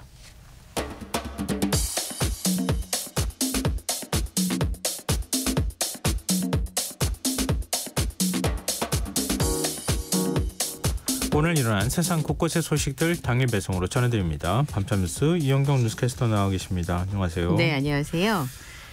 이스라엘 지상군이 가자지구 최대 의료시설인 알시파 병원을 공격했다고 하는 소식이 들리네요. 예, 심야에 급습을 한 건데요. 네. 작전이 현지 시각으로 수요일 새벽 2시쯤이었습니다. 이스라엘 측이 병원 내 특정 지역에서 정밀 표적 작전을 수행했다라고 밝혔는데요. 말씀하신 것처럼 지하에 하마스의 작전지휘본부가 있다고 간주를 하고 작전에 들어간 건데 최대 의료기관이기도 하고요. 네. 이 환자와 민간인 수천 명이 있는 것으로 알려진 상황이어서. 근데 한 곳뿐만 아니라 그게 이렇게 밀집해 있는 곳이라면서요? 예, 의료기관이. 큰 피해가 지금 예상이 되는 상황입니다. 병력에는 의료진과 아랍어 통역요원도 포함이 됐고 민간인 피해를 최소화하기 위해서 별도의 훈련을 수행했다는 게 이스라엘 쪽의 설명인데요. 예. 하마스가 통치하고 있는 가자지구 보건부에서는 이스라엘로부터 작전 직전에 알시파 병원을 공격하겠다는 통보를 받았다라고 공개를 했습니다. 이 알시파 병원은 700여 개 병상으로 이루어진 가자시티 최대 의료단지입니다. 이스라엘이 아까 말씀하셨던 것처럼 그 작전지휘 통제본부가 지하에 있다고 밝혀왔던 곳이고요. 네. 그리고 이제 미국 쪽에서도 알시파 병원을 포함해서 가자지구 내에 병원에 입원한 환자들을 독립적인 제3자 주도로 대피시키는 방안을 지지한다라고 강조를 했습니다. 그리고 미국에서 가자지구 최대 의료시설인 이 알시파 병원이 군사작전 거점으로 이용하고 있는 증거를 확보했다. 이렇게 밝힌 상황이거든요. 네. 이제 그런 상황이기 때문에 미국의 이런 입장이 이스라엘의 그 작전을 가능케 한 거 아닌가, 근거를 제시하게 한 거 아닌가 이런 시선들이 있습니다. 그래서 미국이 물론 하마스의 주장이긴 합니다만 네. 가자지구 병원을 겨냥해서 더 잔혹한 학살을 저지를 수 있도록 청신호를 줬다. 그렇기 때문에 바이든 미국 대통령이 책임져야 된다라고 하는 입장입니다.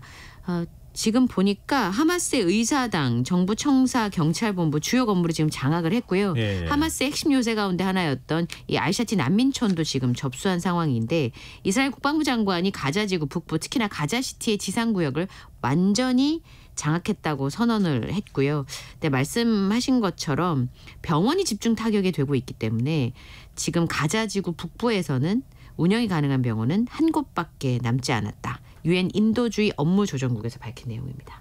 아니 유엔 소속 직원들도 한 100명 정도 죽었다는 얘기가 나오고 네. 지금 미국 내에서도 정보부처 공무원 400명이 바이든 대통령이 이러면 안 된다 이렇게 비판하고 나서고 EU 내에서도 지금 뭐 비판의 목소리가 커지고 있다고 하는데 결국 이스라엘을 막지를 못하네요. 결국은. 네. 근데 지금 이스라엘군 공격으로 가자지구 내에서 숨진 사망자 집계도 지금 안 되는 상황이라고요? 예. 현재로는 누적 사망자 집계를 할 수 있는 기관이 없다, 부처가 없다라고 하는 게 더 정확한 표현일 것 같습니다. 지금 가자 지구 내 사망자 집계가 불가능해졌다라는 보도는 미국의 워싱턴 포스트를 통해서 보도가 됐는데요. 네. 남부의 병원들은 연료 고가로 통신이 지금 두절된 상황이고 이동통신 성능도 심각하게 저하가 됐기 때문에 집계가 나올 수 있는 부처가 없는 그런 상황인 거죠.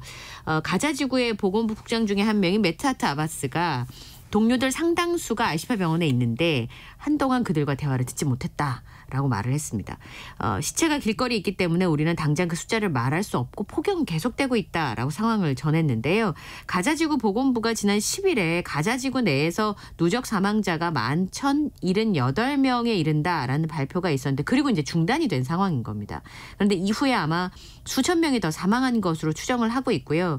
그리고 집계가 중단된 이후에 가자지구 북부에 있는 자발야 난민촌 인근과 남부 도시인 칸 유니스 등에서도 군사작전이 지금 펼쳐지고 있고 네. 그 여파로 민간인들이 대거 사망했다는 보도가 나온 바 있습니다. 심지어는 10일 이후에 구급차도 알시파 병원으로 들어가지 못했기 때문에 인근에서 혹시 중상 환자가 발생한다고 하더라도 제대로 된 치료를 받지 못했을 가능성이 굉장히 높고요. 그러다 보니까 환자들이 위기에 처했고 특히나 인큐베이터에 있는 어린 생명들도 네.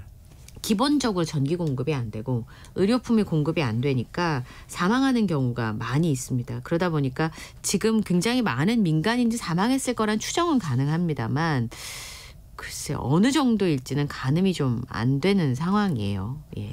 결국 말릴 수 있는 건 사실 미국밖에 없다고 볼 수 있는데 미국이 네. 이렇게 바이든 정부가 이렇게 미온적인 태도를 보이고 사실상 이스라엘을 두둔하는 듯한 태도를 보이고 있어서 현재로서는 뭐 지금 이게 휴전이 되거나 이럴 가능성이 이렇게 높아 보이지 않아서 네. 걱정이네요. 사망자가 대체 어느 정도 많이 나와야 이 전쟁을 멈출지 모르겠습니다. 다음 수로 넘어가 보겠습니다. 배우 이성균 씨 경찰에 출석해서 다리털을 경찰에 뭐 채취를 했다고 하는 소식까지 전해졌었는데 네. 이 국가수에서 감정이 불가능하다 이런 판정이 나왔다고요? 네. 지금 간이 시약 검사랑 모발 정밀 검사에서 모두 다 음성 판정을 받았고요. 경찰이 이번에 다리털을 채취해서 국과수에 맡겼는데 네. 감정이 불가하다는 판단이 나왔습니다. 이유는 정밀 검사를 위한 채모의 양이 부족해서 마약류 감정이 불가하다라는 의견을 국과수에서 경찰에 전달한 건데요. 이미 앞서서 이제 음성 판정을 받은 상황이고 그다음에 지금 말씀드렸던 것처럼 감정이 불가한 상황이기 때문에 이성균 씨 재소환이 예정되어 있습니다. 그래서 네. 추가로 채모를 채취할지를 검토하고 있는 것으로 전해지고 있고요. 올해 초에 그 강남의 한 유흥업소 실장의 집에서 여러 종류의 마약을 투약한 혐의를 받고 있는데 이성균 씨는 나를 속이고 약을 줬다라고 얘기를 했단 말이죠. 네. 그러면 그 마약인지 몰랐다라고 하는 입장이기 때문에 그런 취지의 진술이 뒷받침하는 근거가 나오고 또 마약을 했다라는 증거들도 이렇게 빈약한 상황이라면 이성균 씨는 처벌을 받지 않을 수 있는 가능성도 높아지고 있습니다. 또 우리 이 시간에 그런 얘기 했었잖아요. 내사 중인 사건을 이게 언론에 어떤 방식으로든 공개가 돼서 네. 갑자기 연예인 마약 수사가 막 속도가 붙으면서 시작이 됐고 네. 이게 예를 들어서 내사인 단계라는 거는 그만큼 그 어떤 물증이나 분명한 정황을 확보하기가 쉽지 않았기 때문에 내사라는 거 아니에요? 네, 그렇죠. 근데 갑자기 수사가 시작이 됐단 말이에요. 네. 혹시 이게 증거가 부족한 거 아닌가 하는 생각들을 했었는데 지금 수사가 너무 무리하게 된 것 아니냐. 네. 이런 뭐 비판의 목소리가 뭐 언론부터 시작해가지고 경찰 내부에서도 나오더라고요. 네, 유명 연예인들이 마약 투약 혐의로 입건이 됐습니다만 명확한 물증은 없는 상황이기 때문에 무리한 수사가 아니냐라는 비판이 나오고 있습니다. 경찰의 입장은 현재까지 음성이 나왔다고 해서 무리한 수사라고 하는 건 무리한 판단이다라는 반박을 했는데요. 이성균 씨 말고도 같이 수사를 받고 있는 가수 권지용 씨의 경우에도 경찰에 본인이 자진 출석을 해서 간이 시약 검사를 받았는데 음성 판정이 나왔습니다. 그리고 한 매체와의 인터뷰를 통해서 마약 투약한 사실이 없다. 결백을 입증하기 위해서 자발적으로 손톱과 발톱까지 이미 제출한 상황이라면서 네. 본인의 혐의를 적극적으로 부인하고 있습니다. 그리고 이제 뭐 제모했다. 경찰의 수사를 받기 전에 네. 그런 의혹들도 있었습니다만 평소에도 제모를 했었고 입건 보도 후에 제모를 전혀 하지 않았다. 그리고 요청한 채모 외에 자진해서 추가로 다리털도 제공할 의사가 있다라고 변호사에게 적극적으로 지금 해명을 하고 있는 상황이거든요. 그래서 이제 국가수사본부 관계자 설명을 보면 명확한 물증이 없이 진술만 가지고 수사에 착수한 게 아니냐는 지적에 맞다. 그런데 수사 대상자가 다른 사람 범죄에 대해서 진술할 때 확인하지 않을 수가 없기 때문에 입건 전에 조사를 했는데 말씀하신 것처럼 네. 내용이 알려진 것이다. 우리가 할 수 있는 것을 차근차근 해 나가는 과정에 있다. 이렇게 설명을 했어요. 글쎄요. 지금 이거 설명 들으면서 제가 납득이 잘 안 되네요. 그러면은 비밀리에 조사를 해서 경찰로 불러서 조사하려고 했는데 그게 언론에 새 나갔다. 이걸로 지금 면피하는 거 아니에요? 네. 이해가 잘 안 되네요. 이게 과연 맞는 건지 모르겠고요. 자, 지금 여러분께서 KBS 라디오 김성환의 시사회와 함께하고 계십니다. 밤참수 계속 이어가겠습니다. 지금 경기 수원 화성과 서울을 오가는 광역버스 170여 대가 속한 경진여객 노조가 파업에 들어갔다고요? 네. 오후 5시에 갑자기 이제 이 전 노선의 기습 파업에 들어가서 8시 30분쯤 파업을 마무리 지었는데요. 경진여객은 수원과 사당역을 오가는 7770번 버스, 고색역과 강남역을 다니는 3000번 버스, 서수원과 사당역을 잇는 7800번 버스, 노선은 14개고요. 네. 총 177대의 광역버스를 운행하고 있습니다. 파업이 이제 벌어지면서 사당역 등의 전세버스를 긴급 투입해서 퇴근길 시민 불편을 최소화하는 데 주력하기도 했었는데요. 어쩔 수 없이 불편한 거는 감당을 했었어야만 되는 상황이 되어버렸습니다. 근데 내일은 이제 수능일이잖아요. 내일은 정상 운행하기로 결정을 했습니다. 수능 응시생들이 불편할 수 있으니까. 네. 그러면 이 경진여객의 노조가 원하는 게 뭐냐면 6% 임금 인상 그리고 배차 시간표를 현실적으로 조정해달라라는 요구인데 사측에서 이거를 거부하면서 파업에 나서게 된 겁니다. 노조가 지난 13일 퇴근 시간과 14일 출근 시간에도 기습적으로 배차를 줄이는 방식으로 파업을 벌여왔습니다. 1차 경고 파업을 했던 서울교통공사 노조. 네. 일주일 뒤에는 22일 2차 총파업을 지금 예고했어요. 네. 지난번에 제가 잠깐 말씀드렸습니다만 수능 기간에 특별 수송 기간이 끝나고 나면 또다시 파업이 있을 수 있을 것이다 이렇게 말씀을 드렸는데요. 네. 1호선과 8호선을 운영하는 서울교통공사의 제1노동조합인 민주노총 서교공 노조가 2차 파업을 선언했습니다. 9일부터 10일까지 이틀간 시한부 파업을 했고요. 이제 네. 12일 만에 또다시 파업에 들어가는 상황인데 지난번과 다른 거는 파업 종료 시점을 정하지 않았습니다. 그러니까 출근길에 이 지옥철 상황이 얼마나 어떻게 될지는 지금 모르는 상황인데요. 네. 오늘 오전에 서울시청 앞에서 기자회견을 열면서 그 이후에도 계속 교섭을 진행을 해왔었는데 네. 대화를 중단하고 이 서울시와 사측이 공세 일변도로 나가면 파업이 불가피하다. 그래서 22일 오전 9시부터 무기한 진행을 할 방침이라고 합니다. 이번에 그런데 말씀드렸던 것처럼 노조가 3군데가 있는데요. 네. 1노조가 이제 말씀드렸던 민주노총 산하의 서교공 노조고 2노조가 한국노총 소속의 통합노조인데 이번에 네. 불참합니다. 지난번에도 불참을 했었고요. 보통 MZ세대가 주축이 된 3노조인 올바른 노조의 경우도 물론 단체 행동 교섭권이 없습니다. 이 3노조이기 때문에. 하지만 처음부터 근로자를 위한 파업이 아니다라고 하면서 동참을 하지 않았습니다. 근데 뭐 노조마다 색깔이 다르니까 네. 뭐 입장이 다를 수는 있겠지만 네. 노조들끼리 서로 이렇게 뭐라 그럴까요? 이거 굉장히 중요한 사안이잖아요. 네, 굉장히 중요한 사안이죠. 예. 구조조정과 관련돼 있는 사안이니까 서로 대화가 불가능했나 이런 생각도 좀 드는데요. 네, 입장이 좀 차이가 있는 게요. 네. 지금 2023년에 하반기 신규 채용 인원을 660명 늘리겠다라는 건데 네. 원래 사측의 계획보다는 지금 272명을 좀 늘렸습니다. 그런데 이런 사측의 제안에 대해서 연합교섭단 내에서 입장이 좀 갈리게 된 거예요. 통합노조는 사측이 제시한 안을 받아들이자 제2노조는 예. 그리고 서울교통공사 노조는 수용할 수 없다라고 하는 입장이에요. 예. 지금 제일 중요한 건 이제 인원 감축과 새로 그 안정 인력을 어떻게 배치하느냐라는 예. 문제인 건데 이런 부분들에 좀 차이가 있고 인원은 사실은 제1노조가 제일 많습니다. 1,146명인데 공사 전체 인원이 16,387명인데요. 그중에서 10,000명이 넘는 인원이 사실 민주노총 소속의 서울교통공사 노조이기 때문에 인력이 제일 많기는 합니다만 외부적으로 봤을 때 네. 그 노동자들의 권익임에도 불구하고 내부적으로 의견이 갈린다라고 하는 부분에 있어서는 파업 동력이 좀 약해지는 부분도 있어 보입니다. 네. 자, 다음 수로 넘어가 보겠습니다.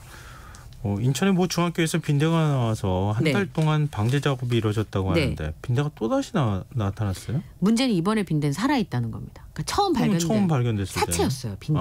예, 그 지난달 6일하고 이달 9일에 서구에 있는 모 중학교 교실에서 빈대의 사체가 발견이 돼서 학생들이 신고를 했습니다. 네. 그리고 이제 학교에서는 인천시 교육청에다 보고를 했는데요. 인천시 교육청에서 학생들한테 안내를 하고 학교에 방제 작업을 실시를 했습니다. 그런데 한 달 넘게 해충 방제 작업이 진행이 됐는데 박멸이 안 된 상황인 거죠. 네. 이 학교에서 지난달 13일 빈대 성충과 유충이 발견이 돼서 그 운영이 중단됐던 사우나가 있었는데 같은 관내에 있는 것으로 알려지고 있습니다. 발견된 장소는 학생들의 필통, 옷가지 이런 데서 지금 빈대가 나오고 있고요. 학교는 지침상 이 소독 의무시설이기 때문에 자체 방역을 하는 게 원칙입니다. 그런데 만약에 학교 자체적으로 방역하기가 어렵다 그러면 정부 지원으로 50에서 300만 원 정도를 지원을 받을 수가 있는 상황인데요. 네. 어쨌든 지금 보건소와 연계해서 대응한다라는 방침이고요. 기숙사나 운동부 합숙소를 운영 중인 학교를 대상으로 정밀 검사도 진행할 예정인데 혹시 모를 유충하고 알을 방지하기 위해서 학교 측에서 지금 최선을 다하고 있어요. 근데 학교에 계시는 관계자분 설명이 학교에서 이미 빈대가 발견이 됐다면 가정도 더 이상은 안전하다고 볼 수 없다. 이렇게 왜냐면 그 빈대가 말씀하시더라고요. 붙어서 집으로 갔을 가능성도 있는 거잖아요. 예, 그러니까요. 그리고 벌써 한 달이 지났으니까. 근데 학부모들 입장에서 좀 불안할 만한 소식인 그렇죠. 것 같습니다. 네. 좀 마지막 뉴스로 가보겠습니다. 내일이 수능일인데 비 예보가 있어요. 네. 그 아침에는 크게 춥지 않습니다. 그래서 제가 좀 안심을 했는데 그게 아니더라고요. 서울이 6도를 보이는 정도니까 수능 한파가 있다고 볼 수는 없습니다. 근데 낮 기온이 8도밖에 안 돼요. 안 오르는 거예요. 쌀쌀한데요. 예, 그래서 오후에 찬바람이 강해지겠고 수험생들이 시험 끝나고 집에 갈 때 이불 겉옷을 좀 든든하게 준비하시는 게 좋겠습니다. 비 예보가 있는데요. 입실이 완료된 뒤에 수도권을 비롯해서 서쪽 지방부터 비가 내리기 시작해서 오후에는 전국적으로 확대가 되겠습니다. 비 양은 많지 않아서 적게는 5mm 안팎, 많게는 30mm 내외가 되겠고요.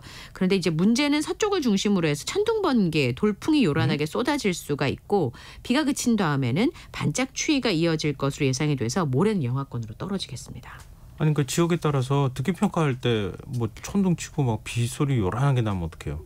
근데 이제 가능성은 조금 낮아지고는 있는데요. 네. 천둥 번개가 영어 듣기 평가가 낮 1시 10분부터 1시 35분 사이에 치러지게 되는데 네. 만약에 그때 대기가 불안정한 상태에서 천둥 번개를 동반한 비구름이 형성이 돼서 막 번개가 치게 되면 안 들리니까 문제가 생길 수가 있는데요. 근데 지금 기상청 브리핑으로는 이 저기압의 움직임을 봤을 때 그렇게 될 가능성이 3시 전후 정도로 예상을 하고 있어서 가능성은 많이 낮아지고 있습니다. 근데 혹시라도 그 시간에 천둥 번개를 친다고 하더라도 네. 시험장 감독관이 들었을 때 네. 제대로 들릴 수 없겠다라고 판단이 되면 재교육을 재시험을 실시할 수 있고요.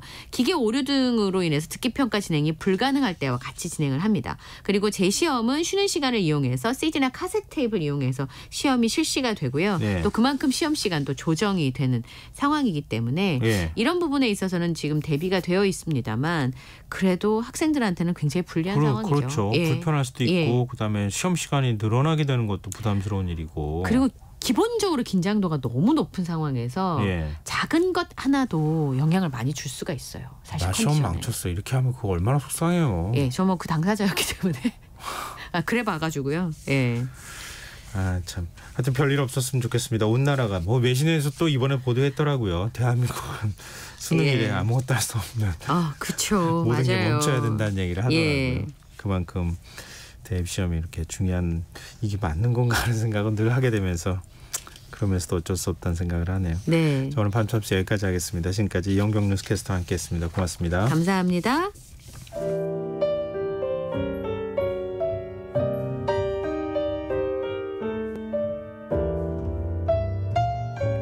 품격. 김성환의 시사야에서 챙겨가세요. 하루를 마무리하는 시간 꺼내보는 당신의 지식 창고. KBS 1라디오 김성환의 시사야.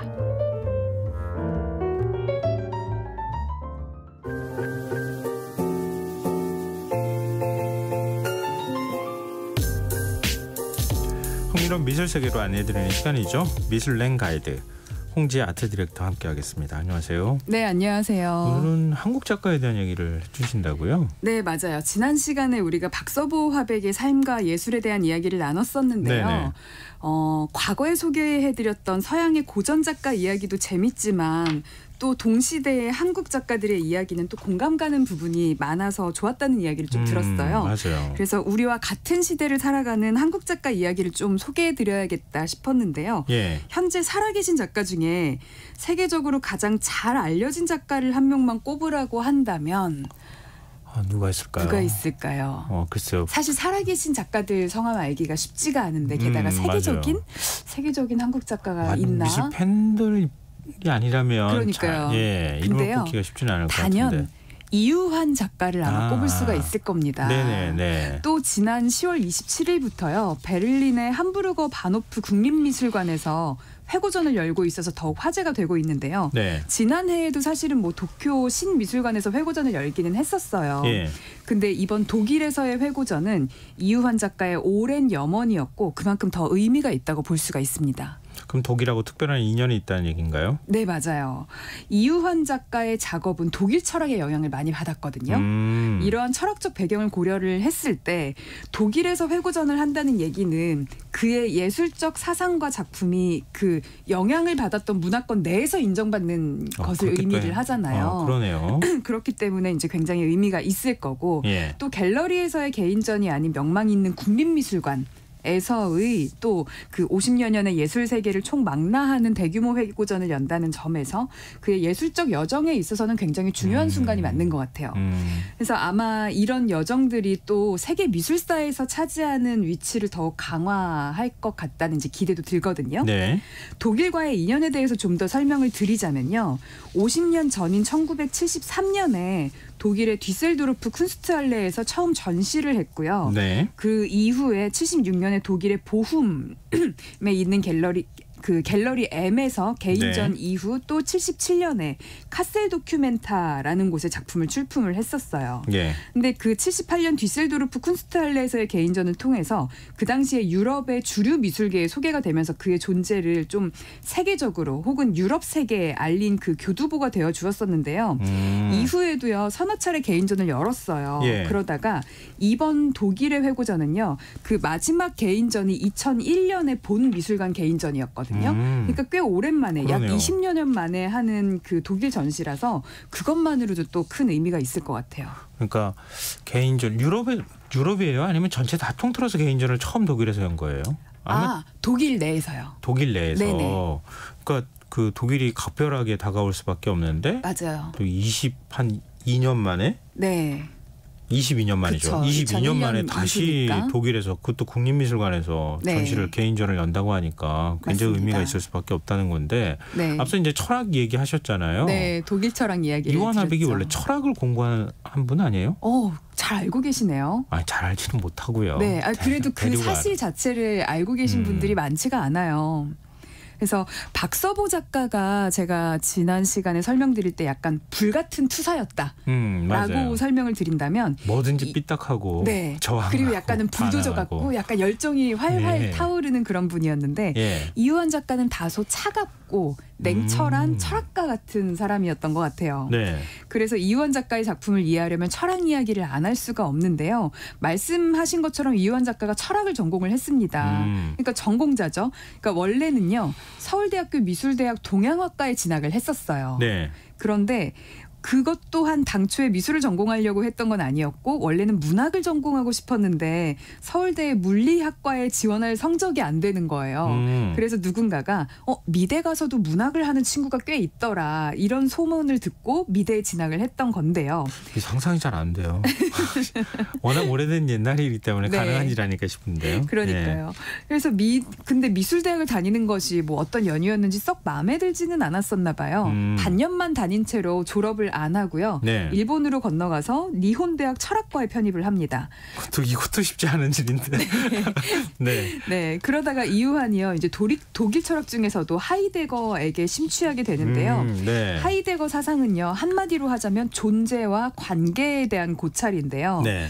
플라톤의 이데아라는 개념은요. 뭐 혹은 이제 종교에서의 신 같은 개념은 초월적인 세계에 존재하는 거잖아요. 그러니까 실제로 존재하는 게 아닌 약간은 추상적인 존재인데 네. 이 하이데거는 실제로 존재하는 실존, 현 존재에 대해서 그러니까 우리가 직접 만나게 되는 이제 손에 잡히고 눈에 보이는 모든 대상들, 이를테면 책이나 연필 같은 존재에 대해서도 존재와 관계를 맺는다. 이제 이런 개념을 통해서 이제 실존에 대한 의미를 정의를 했거든요. 지금 네. 말이 조금 어렵게 들리실 수도 있는데요. 원래 철학은 어려워요. 맞아요. 저도 예. 어려워요. 예. 좀 더 쉽게 설명을 해보자면요. 책이나 연필이라는 걸 이렇게 우리가 떠올렸을 때 네. 개념적인 존재가 있고 책이나 연필이 뭐야? 하면은 내가 직접 만지는 내가 사용하는 책이나 연필 말고 머릿속에 떠오르는 개념이 있고 네, 그렇죠. 내가 만져지는 책이 있는데 뭐 이 그런 두 거잖아요. 가지가 인식하고 있는 것하고 실제 실존은 다른 거니까. 맞아요. 내가 뭐 예를 들어 컴퓨터다 그렇게 하면은 컴퓨터라고 안 부르면 컴퓨터가 아닌 게 되는 거잖아요. 네. 그래서 이제 이러한 현실적 존재와 관계 맺는 것은 인식 속에 있는 것과는 다르다. 뻔한 얘기는 하지만 이제 그 뻔한 얘기처럼 들리지만 철학 쪽에서는 그런 뻔한 얘기를 또 이제 개념으로 사상으로 또 풀어내잖아요. 네. 그래서 이 후자 쪽이 실존이라는 건데요. 결국에는요. 그냥 이런 얘기죠. 우리는 누구이고 우리 주변의 세상은 무엇을 의미하고 우리는 어떤 관계를 맺으며 살아가는 걸까라는 이제 삶에 대한 질문을 던지는 그런 건데 이것이 바로 이유한의 작품에 드러난다는 거죠. 어떤 방식으로요? 이유한의 작품 세계를 이해하는 데 있어서 굉장히 중요한 개념이 하나가 있는데요. 모노하라는 개념입니다. 모노하요? 모노하, 일본어예요. 생소하신 분들이 많으실 텐데요. 네. 모노하의 모노는요. 네. 물건, 물질, 사물이라는 일본어고요. 하는 뭐 무슨 파 이렇게 이제 우리가 파벌 그룹 얘기할 때 하는 네. 것처럼 그 하예요. 다시 말하면 모노, 사물의 파가 합쳐진 거니까 뭐 사물파, 물질파 이러한 뜻이거든요. 네. 그래서 이제 사물에 대한 그 존재에 대해서 이제 탐닉하던 그런 그 미술 운동이었다라고 할 수가 있는데요. 네. 1960년대에 일본에서 시작된 예술 운동이에요. 이게 일본 미술사에서 정말 중요한 위치를 그러니까 차지를 하는데요. 예. 모노하 작가들이 어떤 거를 했냐면 돌이나 나무 같은 자연 재료와 철이나 유리 같은 산업 재료가 공간 안에서 어떻게 상호작용하고 존재하는지에 대한 초점을 맞추는데요. 당시 서구에서 유행하던 주류 담론이 미니멀리즘이라는 개념이었거든요. 네네. 근데 미니멀리즘은 뭐냐면 간결한 형태와 재료의 본질에 집중을 해요. 근데 이것과는 달리 모노하는 형태의 간결함을 넘어서 물질로서의 재료가 주변의 환경과 어떻게 상호작용을 하는지 그 이제 긴장감이나 관계에 조금 더 관심을 갖고 탐구하는 운동이거든요. 그러니까 재료 본질만을 의미하는 게 아니라 재료끼리의 관계, 이제 이거를 탐구하는 운동인데 그러다 보니까 동양의 예술과 철학이 그 서구의 주류 담론에 어떻게 대안을 던지고 새로운 시각을 제공하는지에 대해서 이 일본 미술사 안에서 굉장히 중요한 역할을 했다는 거예요. 일본에서 이러한 모노하 운동을 이끈 작가 중에 하나가 바로 이유한 작가였습니다. 이 운동을 이끌었어요? 네. 어떻게 이끌었냐면요. 예. 이유한 작가의 그 가장 좋은 능력 중에 하나가 이제 냉철한 철학자 같은 면모가 있다 그랬잖아요. 네. 글로써 본인의 철학을 표현하는 것에 굉장히 뛰어났어요. 예. 그러니까 이 모노하 운동을 이유한이 혼자 리드를 한 건 아닌데 예. 그 1969년부터 이유한이 그 일본에서 이 모노하 운동의 일종의 뭐 창시자 약간 이런 걸로 주목을 받게 되는 중요한 해인데요. 그 이유가 존재와 물을 넘어서 혹은 표현 작업으로부터 만남의 세계로라는 제목의 평론을 쓰면서 소위 미술계에서 굉장히 핫한 비평가가 됩니다. 그러니까 철학을 공부한 사람이니까 네. 철학의 미학을 더해서 맞아요. 이런 개념의 뭐 어떤 미술 평론, 네. 비평을 하는 글을 쓰니까 맞아요. 막 미술계에서 막 흥분했던 거예요. 맞아요. 그 작가 활동을 하기도 했는데요. 일본 미술계에서는 작품보다는 평론으로 더 주목을 받았어요. 그리고 이 평론이 미술의 그러니까 그 일본의 미술 운동인 모노하의 이론적 토대가 됐거든요. 그러니까 사람들이 모노하 운동을 뭔가 사물을 이렇게 놔서 긴장감과 관계를 만들어내는 그런 예술 활동들을 하는데 네. 그거를 예술 작품으로 보여주는 거 말고 글로써 풀어내서 사람들한테 설명을 예술가들이 잘 못하잖아요. 근데 이완 작가는 그거를 너무나 지적으로 세련되게 철학적으로 네. 논리적으로 글로 풀어나니까 이거 우리가 갖다 써야겠다 하면서 이론적 토대가 됐고요. 모노하가 일본에서 뜰수록 이유환의 이론 역시 굉장히 유명해지게 됐죠. 그렇군요. 그러니까 단색화 같으면 단색화 개념을 주창한 비평가도 덩달아 유명해지는 것. 뭐 이런 거랑 비슷한 거예요. 네, 비슷할 거예요. 네. 그러니까 철학적 개념을 텍스트로 풀어내는 능력이 있었던 이 이후환 작가가요. 60년대 말부터 70년대 중반까지 10년도 안 되는 기간 동안 40여 편이 넘는 평론을 발표를 했어요. 네. 글을 정말 많이 쓴 거죠. 이렇게 일본 미술계에서 이름을 충분히 얻은 뒤에 이후환은 원래 하던 작가의 길을 이제 본격적으로 걷기로 결심을 하는데요. 네. 근데 안타깝게도 처음에 그 작가로서의 길이 쉽지만은 않았던 것 같아요. 일본에서는. 그 이유가요. 1970년에 그 구겐하임 미술관이 재팬 아트 페스티벌이라는 전시에 이유환 작가를 초대를 하거든요. 네. 근데 일본 측이요. 이유환의 국적이 한국이라는 이름으로 전시 초대를 거절을 했어요. 제목에 저펜이 들어가잖아요. 예. 그러니까 일본에서 유행하는 그 모노화 운동을 구겐하임 미술관에서도 다룰 정도로 굉장히 세계적으로 센세이셔널했는데 네. 이거의 이론적 토대를 마련한 이우한 작가도 당연히 초대를 했지만 너는 일본 작가가 아니잖아. 국적이 한국이잖아. 이러면서 이제 거절을 하게 된 거고요. 영향 받으면서 참 쪼잔하다. 네. 그리고 또 71년도에 파리 비엔날레에서는요. 일본 작가 신분으로 출품할 수 없겠냐 작품을 이런 제의를 받기도 했고 네. 근데 결국에 한국 작가 신분으로 작품을 출품을 했어요. 예. 그리고 그 르몽드를 비롯해서 많은 언론이 이유한의 작품을 보도하고 관심을 가졌었는데요. 어떤 연유인지 상은 받지 못했어요. 그렇게 막 대서특필이 됐음에도 불구하고 그래서 이 당시에 주목을 많이 받았고 지금도 이어지고 있는 시리즈가 바로 관계항이라는 시리즈인데요. 네. 돌과 철판 이 두 소재를 활용해서 두 존재 간의 관계 그리고 그걸 바라보는 우리와의 관계의 이제 긴장감을 표현하는 그런 작업이에요. 보신 분들 계실 거예요. 네, 그러니까 돌이 덩그렇게 있고 철판이 맞아요. 이렇게 있는데. 맞아요. 두 개를 마주보게도 해놓고 기대 놓기도 하고 막 세 개를 두기도 그러니까 하고. 이 두 네. 가지 어떤 관계, 네. 이걸 철학적인 걸 그 미술적인 뭐 형태로 표현해냈다. 네. 이런 거잖아요. 하여튼 작품은 보기는 보지만 네. 또 그 이후에 영향을 굉장히 많이 받은 그런 작품들을 또 본 것 같은데 네. 이 대체 뭐지? 그러니까요. 이런 생각은 끊임없이 하게 돼요. 이 작품 처음 보셨을 때 굉장히 난감하고 황당하실 거예요. 근데 그 이유가 우리는 이제 세상에서 공산품이 거래되는 법칙에 익숙하잖아요. 네. 다시 말해서 공을 엄청 들이거나 아니면 재료비가 비싼 공산품 어떤 이제 사물에 우리가 돈을 많이 내는데 네. 공을 엄청나게 들이지 않은 그런 작품들을 보면 고가의 가격에 비해서 일종의 생산 원가가 너무 낮다 보니까 뭔가 부당하게 느껴지는 그런 게 있을 거거든요. 네네. 그래서 늘 나오는 질문이요. 저만나 찍은 작품이 어째서 몇 억이에요? 이제 이런 질문들은 계속해서 나오는 것 같아요. 네. 근데 이 돌이나 철판도 저만나 찍은 것처럼 작가가 만든 게 아니라 그냥 둔 거잖아요. 어디서 그냥 갖고 와가지고 그냥 갖다 둔 거예요. 그러니까요. 네. 그러니까 저거 돌을 내가 뭐 빚은 것도 아니고 깎은 것도 아니고 조각한 것도 아니고 저게 어떤 예술적 가치가 있을까? 덩그러니 그냥 툭툭 둔 게 이제 이런 광과 가서 돌 주워 오고 철공소 가서 남은 어떤 조각 그냥 갖고 와가지고 맞아요. 갖다 놨는데 이게 무슨 작품이야 이러는 거죠. 그러니까요. 그 이유한 작가의 관계항 시리즈 작업이요. 초반에는요 돌이나 철판 이외에도 모래나 유리 등 다양한 재료를 썼거든요. 아까 그 다른 작가들도 이제 자연 재료와 산업 재료를 같이 쓴 그 모노화 운동에 많은 네. 작가들이 활용했다 그랬잖아요.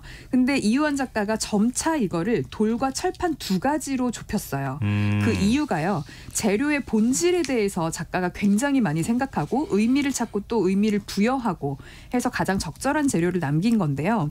이 돌이나 철판이 어떤 의미를 갖냐면요. 돌은 대표적인 자연물이잖아요. 그쵸. 일종의 뭐 지구도 돌로 되어 있고 그러니까 지구의 역사만큼이나 오랜 역사를 지니고 있는데 아무리 작은 돌이어도 엄청난 시간을 품은 그런 존재라는 거죠. 네. 근데 반면에 철은요. 돌에서 뽑아낸 물질이면서 또 이제 산업화에 대한 상징인 건데 대표적인 인공물이자 또 어떤 자본주의의 속성을 갖고 있고 예. 근데 동시에 또 자연에서 온 것이라는 그런 성질이 재밌다는 거예요. 예. 그래서 자연과 산업사회의 조화를 나타낼 때 그간의 관계를 사람들이 사유해 보도록 하는 데 있어서 돌과 철판이 가장 적절한 소재다 해서 나머지는 다 버리고 이 두 가지만 남기게 된 건데요. 네. 생각해 보세요. 돌로부터 성분을 뽑아낸 철인데 두 소재는 닮았지만 전혀 다른 성질을 가졌어요. 이제 그런 사실을 알고 이거를 보게 되면 네. 어떤 면에서는요. 부모와 자녀와의 관계를 떠올리실 수도 있을 거고 뭐 인간은 왜 후손을 남기고 싶어 하는가 뭐 이런 것까지도 확장해서 볼 수도 있을 거고요. 이 돌과 철판을 놓아두는 것만으로도 감상자의 사색과 사유를 확장하는 것 이제 그것이 이유환의 그 관계항 시리즈의 감상의 묘미입니다. 감상자의 사유와 사색은 확장시킬 수 있을 것 같아요. 네. 저게 무슨 뜻일까 네, 열심히 맞아요. 들여다봐야 되기 맞아요. 때문에. 심지어 무슨 뜻인지 전혀 모르겠다. 이것마저도 예. 어쨌든 사유를 한 결과인 거잖아요. 근데 이렇게 그 감상자들을 낙담에 빠지게 해도 되는 건지 모르겠는데요. 근데 이거 나도 흉내낼 수 있겠어라고 하는 사람들도 있을 수 있는 거 아니에요. 그렇다면. 네, 맞아요. 작가 또한 본인의 작품은 시각적인 것만 보고 느끼는 게 아니라 자신의 철학적 개념을 알고 볼 때 더 많이 느낄 수 있다고 말을 하고요. 네. 아마도 그거를 보다가 그 이해를 못하고 뭔지 모르겠다 하고 돌아가는 사람도 있을 것이다 라고까지도 이야기를 했어요. 저도 잘 이해 못했어요. 아까 뭐 부모와 자식 관계는 전혀 상상도 못했던 네. 얘기인데 그걸 얘기해 주신 거예요. 네, 그건 이제 예를 들어서 사유를 확장을 하다 보면 상상의 나래를 펼칠 수 있다라고 하는 거고요. 뭐 이유환 작가 그걸 부모 자식으로 본 건 아니고. 그러니까 이게 그 뭐랄까요?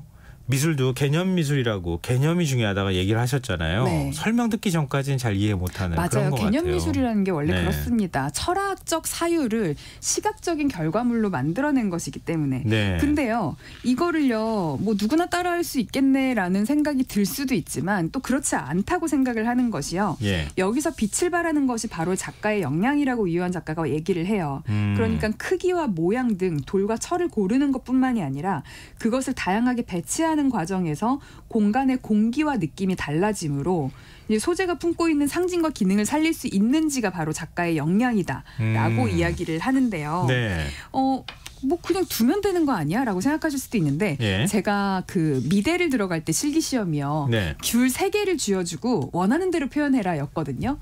네. 도화지 안에 예. 귤 3개를 어떤 방식으로든 그리는 거예요. 예. 근데 귤 3개를 어떻게 배치하는지에 따라서 그 텐션이 되게 달라져요. 굉장히 균형 있지만 지루할 때도 있고요. 예. 뭐 이를테면 이렇게 쭈루룩 나란히 든다면 쌓아둘 수도 있고 변화무쌍하지만 너무 불안정해 보일 때도 있고요. 그것을 활용할 수도 있고 예. 혹은 일부러 배제할 수도 있고 그러니까 보통은 구도를 잡는다라고 표현을 하는데 겨우 이 3개의 귤을 어떻게 배치하느냐에 따라서 생기는 그 2차원 공간에서의 텐션을 도화지 내에서 느낀 적이 있다 보니까 네. 3차원 공간의 돌과 철판을 배치하는 작업이 어떻게 뭐 세우냐 두냐 혹은 바닥에 두고 그 위에다 돌을 얹느냐 등등에 따라서 그게 굉장히 다르게 나타날 수 있다. 그러니까 공간의 공기가 달라진다는 말이 어떤 건지 저는 좀 알 것 같아요. 직접 해보시면 다르실 거예요. 어떻게 그리셨어요? 네? 궁금해요. 저요? 귤 3개 어떻게 그리셨어요? 지금 꽤나 오랜 시간이 지난 기억 안 난다고 하시면서 슬쩍 빠져나가시는 것 같은데. 네. 근데 이완 작가 생각하면 네. 우리가 단색화 먼저 떠올리지 않아요? 맞아요. 우리는 단색화 작가로 이유한을 많이 알고 계실 거고 네. 모노화라는 이야기를 오늘 처음 들어보신 맞아요. 분들 많으실 저도 거예요. 모노화라는 네. 단어는 처음 들어봤어요. 이유한의 평면 작품들, 그러니까 우리가 사실 그 돌이나 철판 작품은 개인이 소유하기엔 너무 크잖아요. 그렇죠. 집안에. 예. 그러다 보니까 유화 작품들이 많이 익숙하실 텐데요. 이유한 작가의 유화 작품들 뭐 커다란 캔버스 안에 점 하나만 찍혀 있거나 커다란 붓질 하나만 네. 혹은 물감이 묻은 붓으로 선을 쭉쭉 그어서 그 선이 점점 희미해지는 걸 표현을 맞아요. 하거나 네. 아니면은 점점점점 찍는데 이것 또한 이제 그 약간 이거를 초등학교 미술 시간에 당근이나 지우개 단면에 그 물감 묻혀서 점점 예. 찍는 거랑 비슷하다고 이거 나도 하겠다라고 하시는 분들이 있는데 뭐 그런 작품들 익숙하실 거예요. 예. 이런 것들이 제목이 조응 혹은 점으로부터 선으로부터 시리즈인데요. 네. 모노화 운동이 왕성했던 1970년대 초반에 그린 작품들이에요. 물론 지금까지도 이어져 오고 있고요. 네. 이 작품들 역시 여백이 있는 전체 공간을 조망하면서 그 작품과 작품 바깥의 주변을 새롭게 인식하고 느끼게 하는 효과. 그래서 사물과 사물이 만나는 모습을 통해서 조응하는 관계를 표현했다는 점에서 그 모노화 운동과 일맥상통하거든요. 그러니까 점과 선의 관계, 여백과의 관계, 그러네요. 이제 그 혹은 작품과 그 주변 환경과의 관계 이런 거와 일맥상통하는데 사실 그러다 보니까 다양한 색깔을 가지고 뭔가를 표현할 이유가 별로 없다 보니까 단색을 좀 이렇게 조형적으로는 쓴 거죠. 근데 재밌는 점은요. 이제 일본을 베이스로 유럽 등지에서 활동했던 이유한이 관계를 가장 중요한 개념으로 보았던 건데 네. 그 한국의 단색화 열풍이 부는데 또 가장 큰 역할을 했던 2012년 국립현대미술관의 한국의 단색화전에 이유한 작가를 포함을 했거든요. 네. 형식적으로 되게 비슷하잖아요. 네. 그리고 이후 경매 도록에도요. 장시간에 걸친 반복적인 작업을 통해 수행하는 마음으로 완성했다라는 멘트를 쓰기도 하는데 사실상 저는 이렇게 수행하는 마음과는 조금 달랐던 것 같아요. 물론 그 관계를 설정을 하고 긴장감을 조성하는 그 과정에서 일종의 뭐 정신적인 뭐 그 사고가 많이 들어갔기는 했겠지만요. 네. 근데 어쨌든 이 이후에도 계속해서 이유한 작가를 여러 갤러리나 미술관에서 단색화 작가에 포함하는 데 거리낌이 없었는데요. 그러다가 2018년부터는요. 이유한 전시에 단색화라는 워딩을 좀 빼는 움직임이 보여요. 왜요? 저도 잘은 모르겠는데요. 예. 기본적으로 이유한 작가의 작품이 그 단색화보다는 관계와 물질, 존재가 메인 개념이라 그랬잖아요. 네. 물론 형식적인 측면에서 단색 물감을 사용을 했지만요.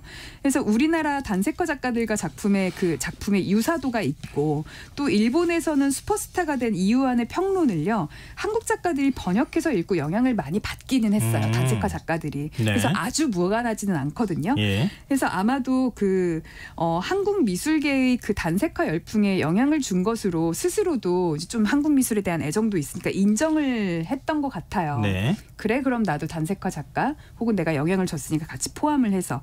근데 2016년에 이유한 네. 작가의 위작 사건이 터졌잖아요. 기억나요. 그러면서요 미술계 한국 미술계의 일종의 좀 환멸을 느낀 게 아닌가 싶어요.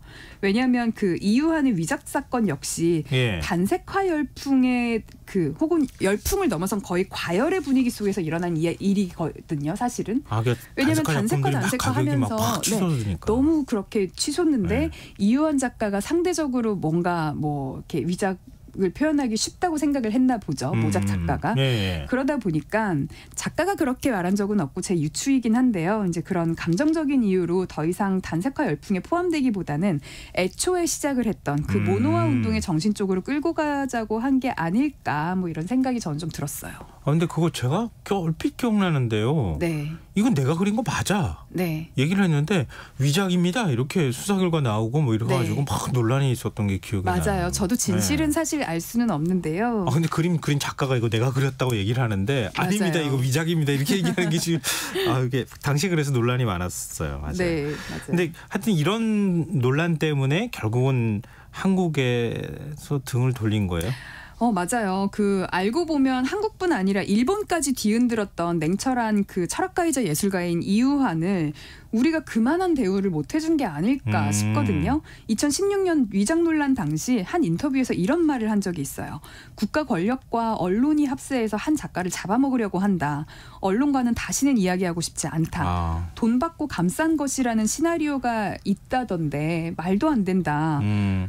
나는 뭐 어떤 지방 행사가 끝나는 대로 프랑스로 출국할 것이고 앞으로는 가능한 한국에 들어오지 않으려고 한다. 이제 이런 걸로 미루어 봤을 때 단색화 열풍에서 조금 거리를 두려고 한 게 아닐까 싶은데요.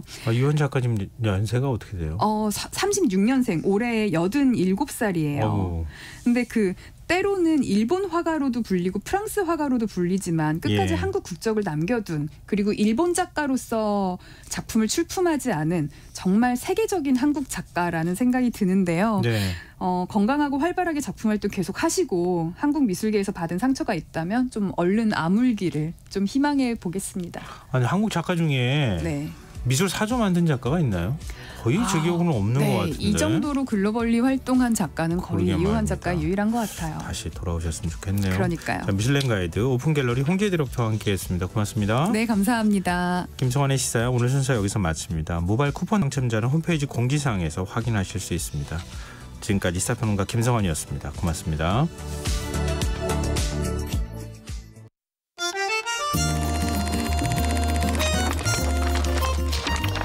강유정의 영화관, 정여울의 도서관.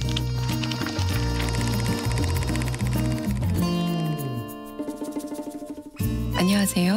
무심히 지나쳤던 영화를 돌아보며 삶의 마디를 짚어보는 평론가 강유정의 영화관입니다. 오늘은 크리스퍼 놀란 감독의 오펜하이머와 함께하겠습니다. 차라리 처음부터 영향력이 없었다면 오펜하이머가 곤란에 처할 일은 없었을 겁니다. 원자폭탄 개발의 수장, 맨하탄